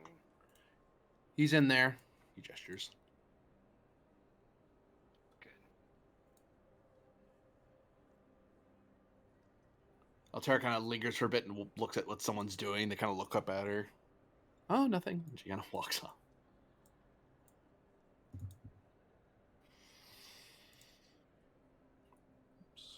Yes, computer. That is very helpful. Thank you. One moment, Lord Sarx, Chancellor Altera. Just need to check something about my ship. All right. Don't worry, I'm more forgiving than the Klingons, so I'm not going to kill you for this. All right. So, well, I was going to communicate this to you, Starix. Oh, I suppose you're both going your separate ways. I wanted to inform you that I have passed on the orders to the Achilles about its methods to, about the mission orders of how we're going to retake some of these Azlanite bases you know about. I was wondering which of your ships you wish to deploy to assist the Achilles. So I knew which codes to register. They're going to be going through Federation space for a brief amount of time, and I'd rather we didn't set off alarm bells that we need to set off. Because at present, your ships are considered unaligned, independent ships. So certain Federation navigational laws are required. We need to check in ships, so on and so on. You're all familiar with this, so I won't bore you with the legalities of it. I wouldn't be bored, says Altera. There are many possibilities. The ship most capable at the moment would be the U.S.S. Tiananmen.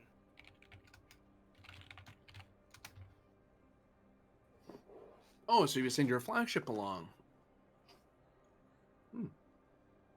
Wait, it's your personal vessel, as I understand it. Altera nods.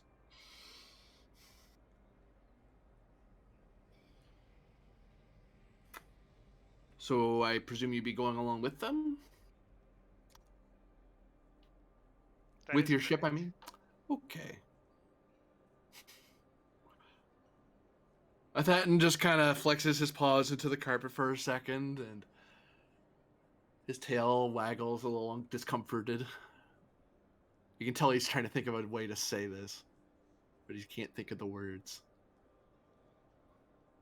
I don't know how wise a course of action that is. Given your history with Captain Pend.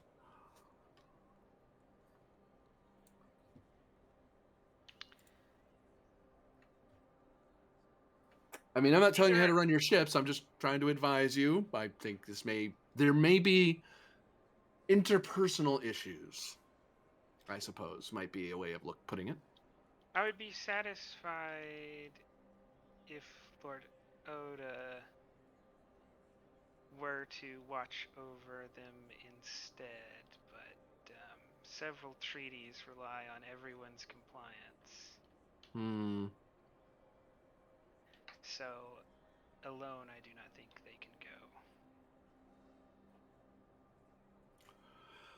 Well, I Will.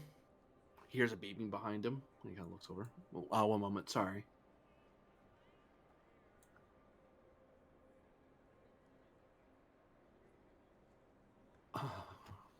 His tail waggles with annoyance. You can tell he's trying to hide, like he's keeping his face away from you, but his tail kind of gives away he's What irritated is with something. he thinking? Damn it. Damn it. Why does everyone want to mess with my plans? Why does everyone mess with my plans? Everything was working so well. Well, not really, but. And then he kind of. Lord Starks, I will have to reconvene with you later today. Something of strategic importance has changed, and I need to deal with it. And I don't know if I can clearly tell you about it yet. So, What in your plan has changed? I'm getting a request from one of my captains to change their current deployment, and I need to sort it out with Lesix. So, I will need to I speak continue with you again. reading surface thoughts, and I ask, You need to give me insight plus command difficulty of. He's not a scion or anything like that, so.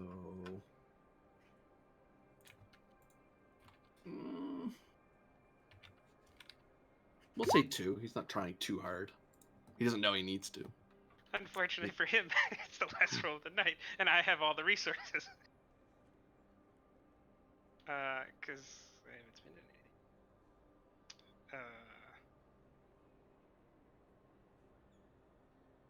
anything. That actually raises a good question. If Alphatin is on our side, he has to use momentum, right? Not threat. Yep. Okay. But he's not rolling opposed because he isn't thinking about. He's presuming the Betazoid's not going to read his mind, which is a false presumption. But yeah, that was just a clerical question. yeah. Friendlies always use momentum. Yeah. Hilariously, Sarix does too because he's ostensibly an ally. Well, that's what I'm worried about. That I might no longer be.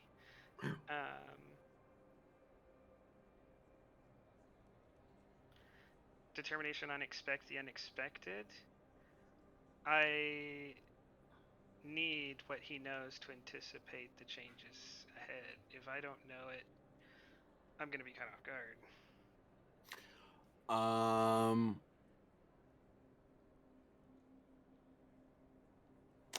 Yeah. A focus in Betazoid telepathic arts. Yes.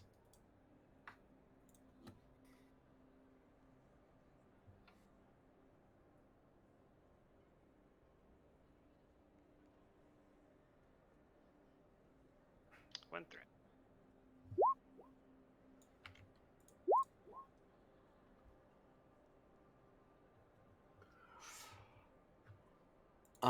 Pend, I'm gonna ask you for insight security difficulty of 3 to see how carefully you worded the request to him, and how much you bothered encoding it. Fair.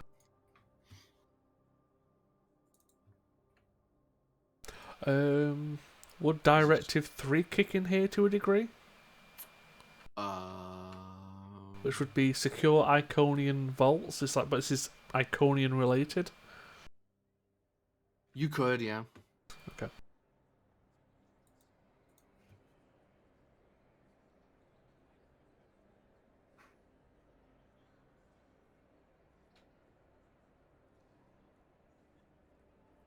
I'll spend a determination to Directive 3. Yep. And I'll give 2 threat. Oh, that's right. I needed to spend 2, so I owe you a threat. I think you only took 1. Did we gain any momentum off the previous Starrex roll? Would have been 2, yes. Wait, 2? No, that's wrong. 4. Yep. Well, I'm only asking due to his comments of depends on whether he's an ally. Yeah, no, he's an ally. This He's is not turning on y'all. He's worried y'all are turning on him. yeah. Soon.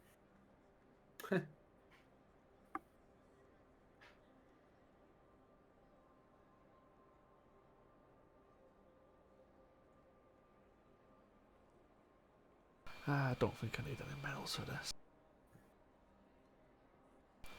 Focus in strategy and tactics. Yes. That is 4/6. So being 4. So this insight, there's a way to alert Athaton that you need to speak with him about something, because you do know that there are various. There's not only is there the Tripolity, there's also the Romulans. So you may want to be a little circumspect about what you communicate to Athaton, otherwise that isn't in person or heavily encoded. Could I spend that 2 float to say reference Alcaran report of previous operation? Something to that effect, yeah. So we're not exactly saying what's gone on. So what you get off of Athaton, the thing that, and this is something that can't be changed, just because by the nature of the request, you'd have to tell him at least this much in plain Starfleet English, as it were, in lingo, I should say. It's a requisition for the Achilles to be redeployed to the senior most officer, Captain Athaton, in reference to previous Alcaran report, etc., etc., etc. So Athaton is annoyed because he knows he has to look up the file because he hasn't memorized what that is, because this isn't his jurisdiction. So he's annoyed because he knows this probably means Penn's going to ask to go somewhere that he didn't tell him about initially, and now he needs to figure out where the hell Penn wants to go, and if he's going somewhere where he didn't think he was gonna go, that's going to screw up what he's asking Starex to do, because he was asking Starex, hey, you're going to send a ship along to help out our guys? Oh, our ship's moving. I don't know if I can tell you what he's doing yet, because I don't know what he's up to yet. I have an idea. It might have something to do with Iconians or Alcarans or something, but I don't know. I now need to talk to him. And I can't. And you get the sense of, especially with that role, you get the sense that he's annoyed because he wishes he knew what was going on, and he doesn't know if he can tell you any of it, because you're not Starfleet. So he has to treat you, despite you being a captain, he's familiar, because you're both veterans, so he knows who you are. You haven't served in the same theater necessarily, but he knows of you. So it's one of those like, I want to talk to this guy, but I can't because he's from a foreign navy. So I'm gonna have to ask this guy to leave, which is irritating because he's the head of a state. I'm gonna have to tell him to go away and come back, because that's a real nice thing to do. So that's where his brain's at. He's very irritated that his diplomacy is being unraveled, or potentially being unraveled. It could be nothing, but Athan's only met Penn, and he's already been called an idiot by the guy in multiple occasions. So he's having a wonderful time at this station.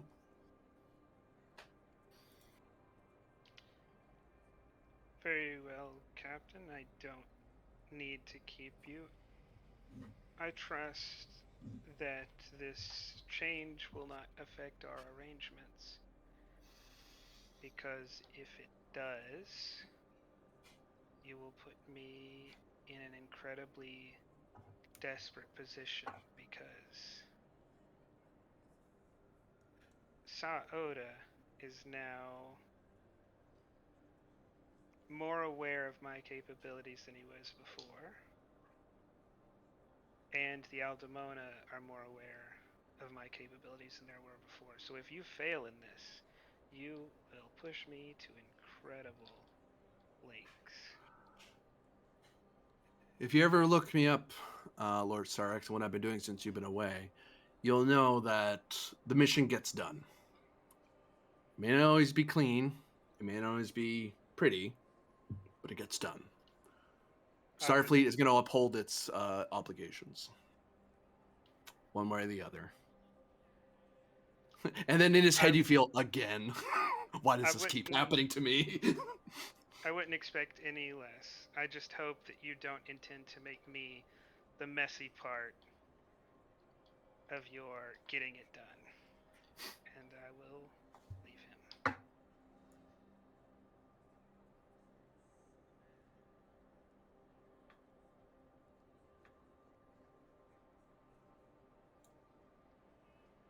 That and then turns, sighs, hits some buttons. Um,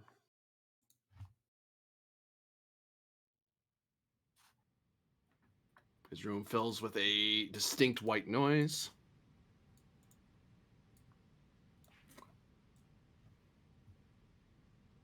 Pend, you're called upon on a secure channel.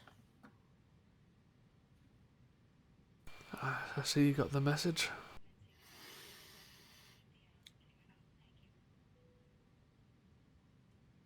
Pend, Captain Pend, apologies. I'm either coming to the ship or you're coming to the station. As secure as this is, I have all the faith that there are plenty of people who could crack this if we stay on this long enough. Are the Alcarans on the station still? Yes. Well, they're in nearby. Well, could you, There's a few. There are a few ambassadors here. Yes, actually. if you could arrange a meeting between the two of us, the Alcarans and the Eldemona, are you secure enough that I don't know? I'm gonna have to come to you and tell you this. God damn it! Let's just say, if I don't deal with this, the smaller issues what we talked about will be insignificant. Next to the power of the Force. Sorry. I mean, does he want to do an insight check to see how serious he is? No.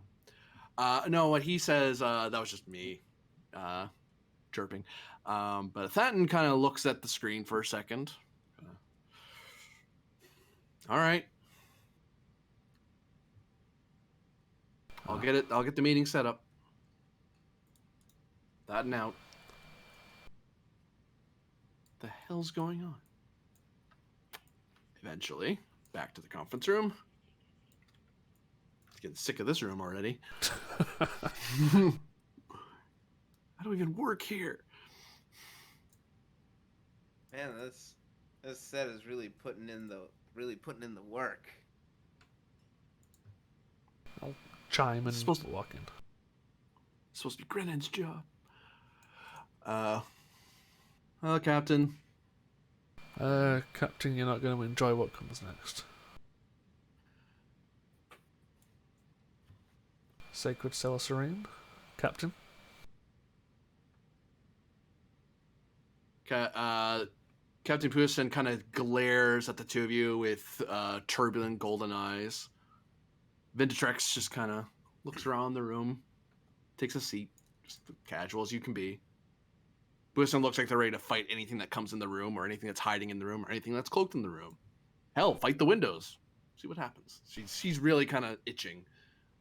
I've got two things to bring up. The first one is personal and the quickest. You can just give me a yes or no answer. The second one is the longer issue.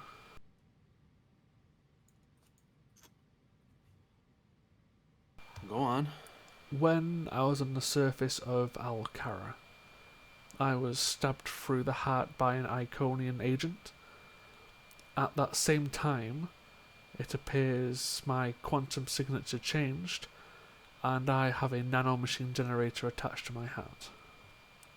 Is that a technology known of to you?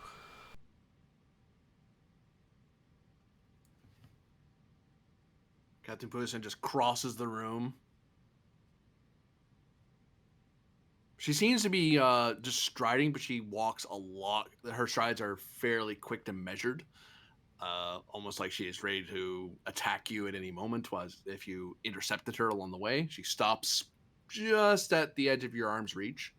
Like you could just touch her if you reached out to her. And just kind of stares at you for a second. Takes out a scanner, starts scanning you.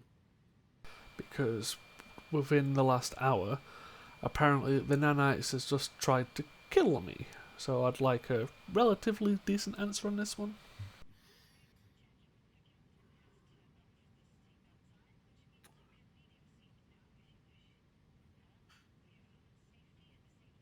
So, just the once? Just the once. Have you had any incidents before?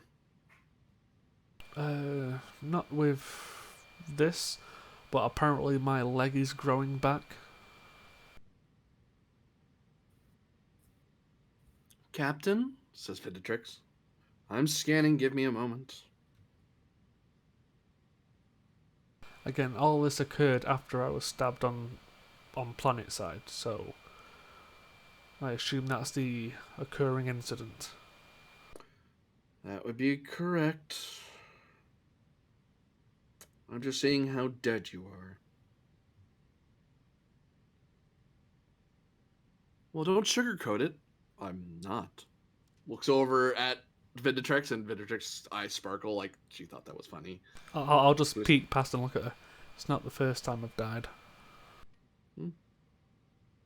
You're taking this rather well. People try and kill me all the time. I've got used to it. Captain Panda, do not envy your posting at all. So then, just shakes his head like, what am I even listening to right now? Again, you get used to it, Captain. You have different things to get used to, I guess. I'm just glad I'm used to my... Actually, no, I'm not. Never mind, I take back what I said. I mean, if you want to swap and start getting stabbed and shot on a daily basis, by all means. Yeah, but then you have to deal with terrible, terrible slavers. That's what torpedoes are for. Not in populated areas, it doesn't. Really accurate torpedoes are for.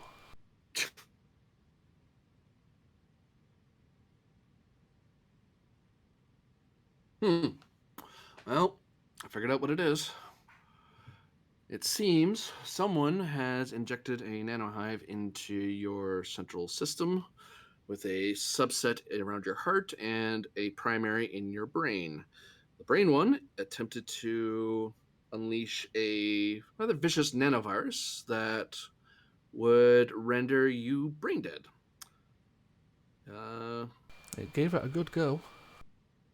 Basically, burrows directly into your brain, shoots out jolts of energy until they run out of battery juice, and then you essentially die. What's 2 plus 2? 4. What's your name? But I glove penned. And what's the star date? Character would know. Player does not. 60385.1, probably. Yeah, 60385.1. Well, I don't know how you did it, but you resisted the effects of it, which means you have a psionic capability or some sort of mental training to... Or the nanohive is defective and you were able to command it not to kill you. The problem is that the primary nanohive is still in your brain, which means it can still create nanites.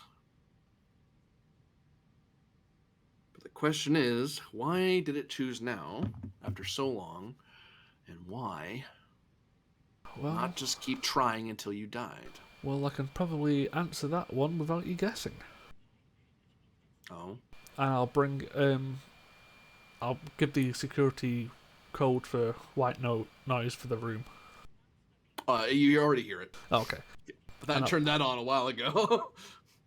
If I could direct all of your attentions to the screen as he brings up the updated map. Yeah, I'll move over. That is an Anconian supergate. It's a galactic gate. Says Puyasen, looks over at Venditrix. We got information from a being who likes to pop in and out. He's trusted, we've dealt with him before. His suggestion is for the Achilles to approach by itself, but if your forces wanted to coordinate, I believe that's our best bet with dealing with it. Have you told anyone else about this? Says Puyasen. Older was in the room. I can't help that fact, he was just there. But, no, this is relatively just us.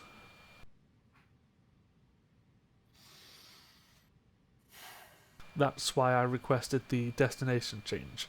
If we don't deal with the gate, it doesn't matter how many vaults there are, we'll be shit out of luck at that.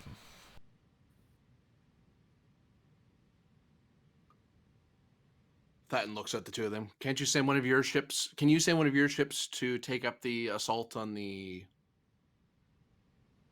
bases? Vinditrix looks at Puasin, and Puasin kind of shakes her head. No. As it currently stands, galactic law prohibits our intervention until clear evidence of breach of galactic law is required, and our understanding is that the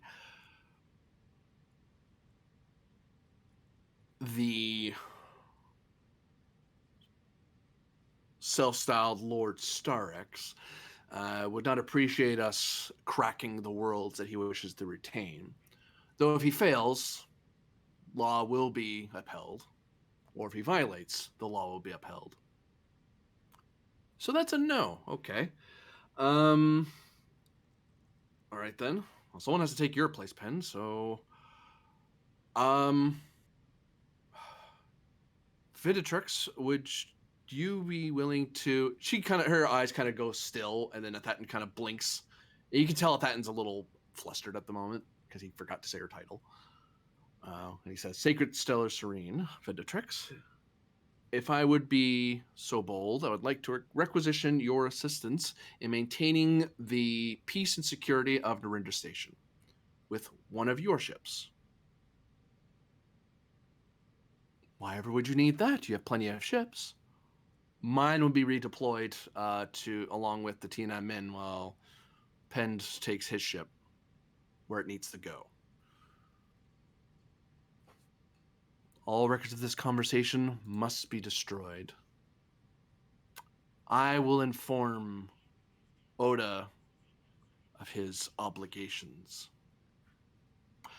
How about I do that, Captain? It is still a diplomatic affair, after all. They are not a lesser power. If you're willing for an opinion, he is reasonable.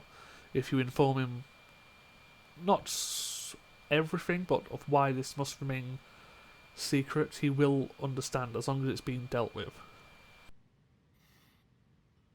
Your advice is appreciated, Captain Pent. Captain Puasin, I believe you have no complaints. Captain Pend. That's a question. That's deep.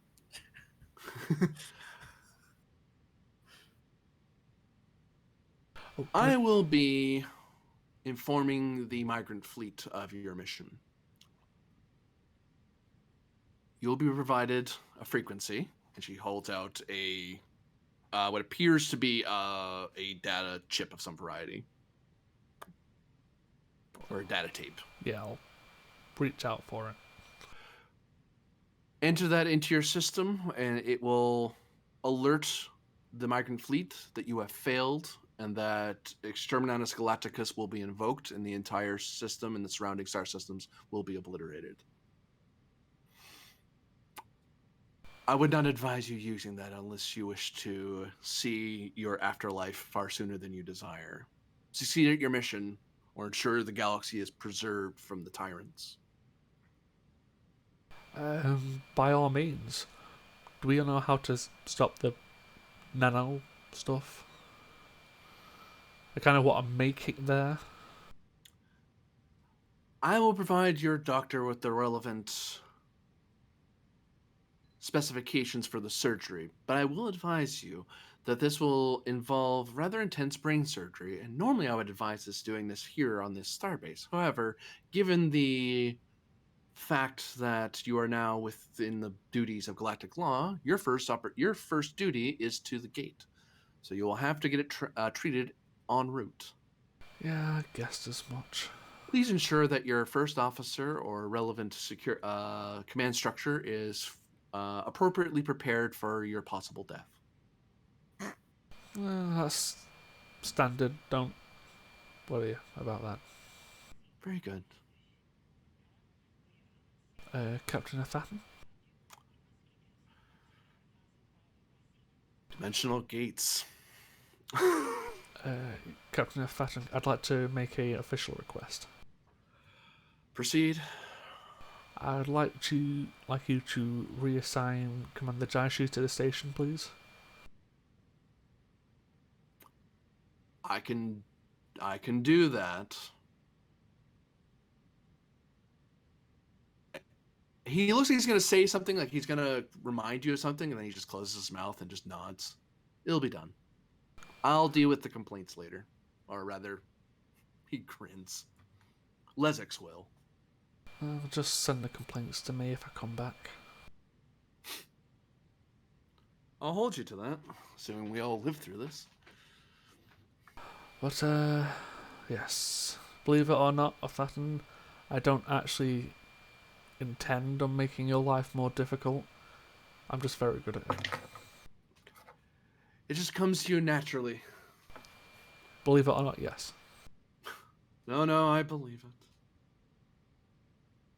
But, yes, I shall prepare the Achilles for departure after the change on mission directive, and as soon as we are ready to depart, we will depart immediately.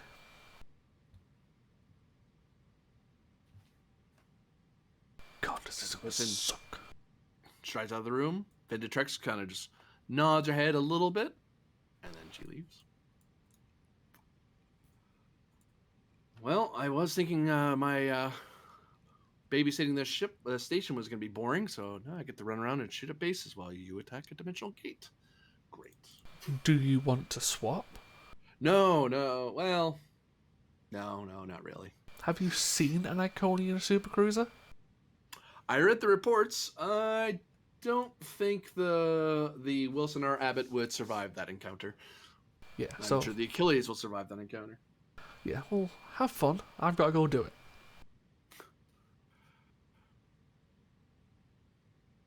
Good luck, Pend.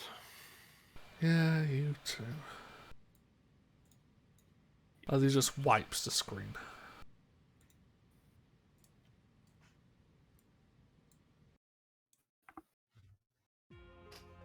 And that is the end of the episode.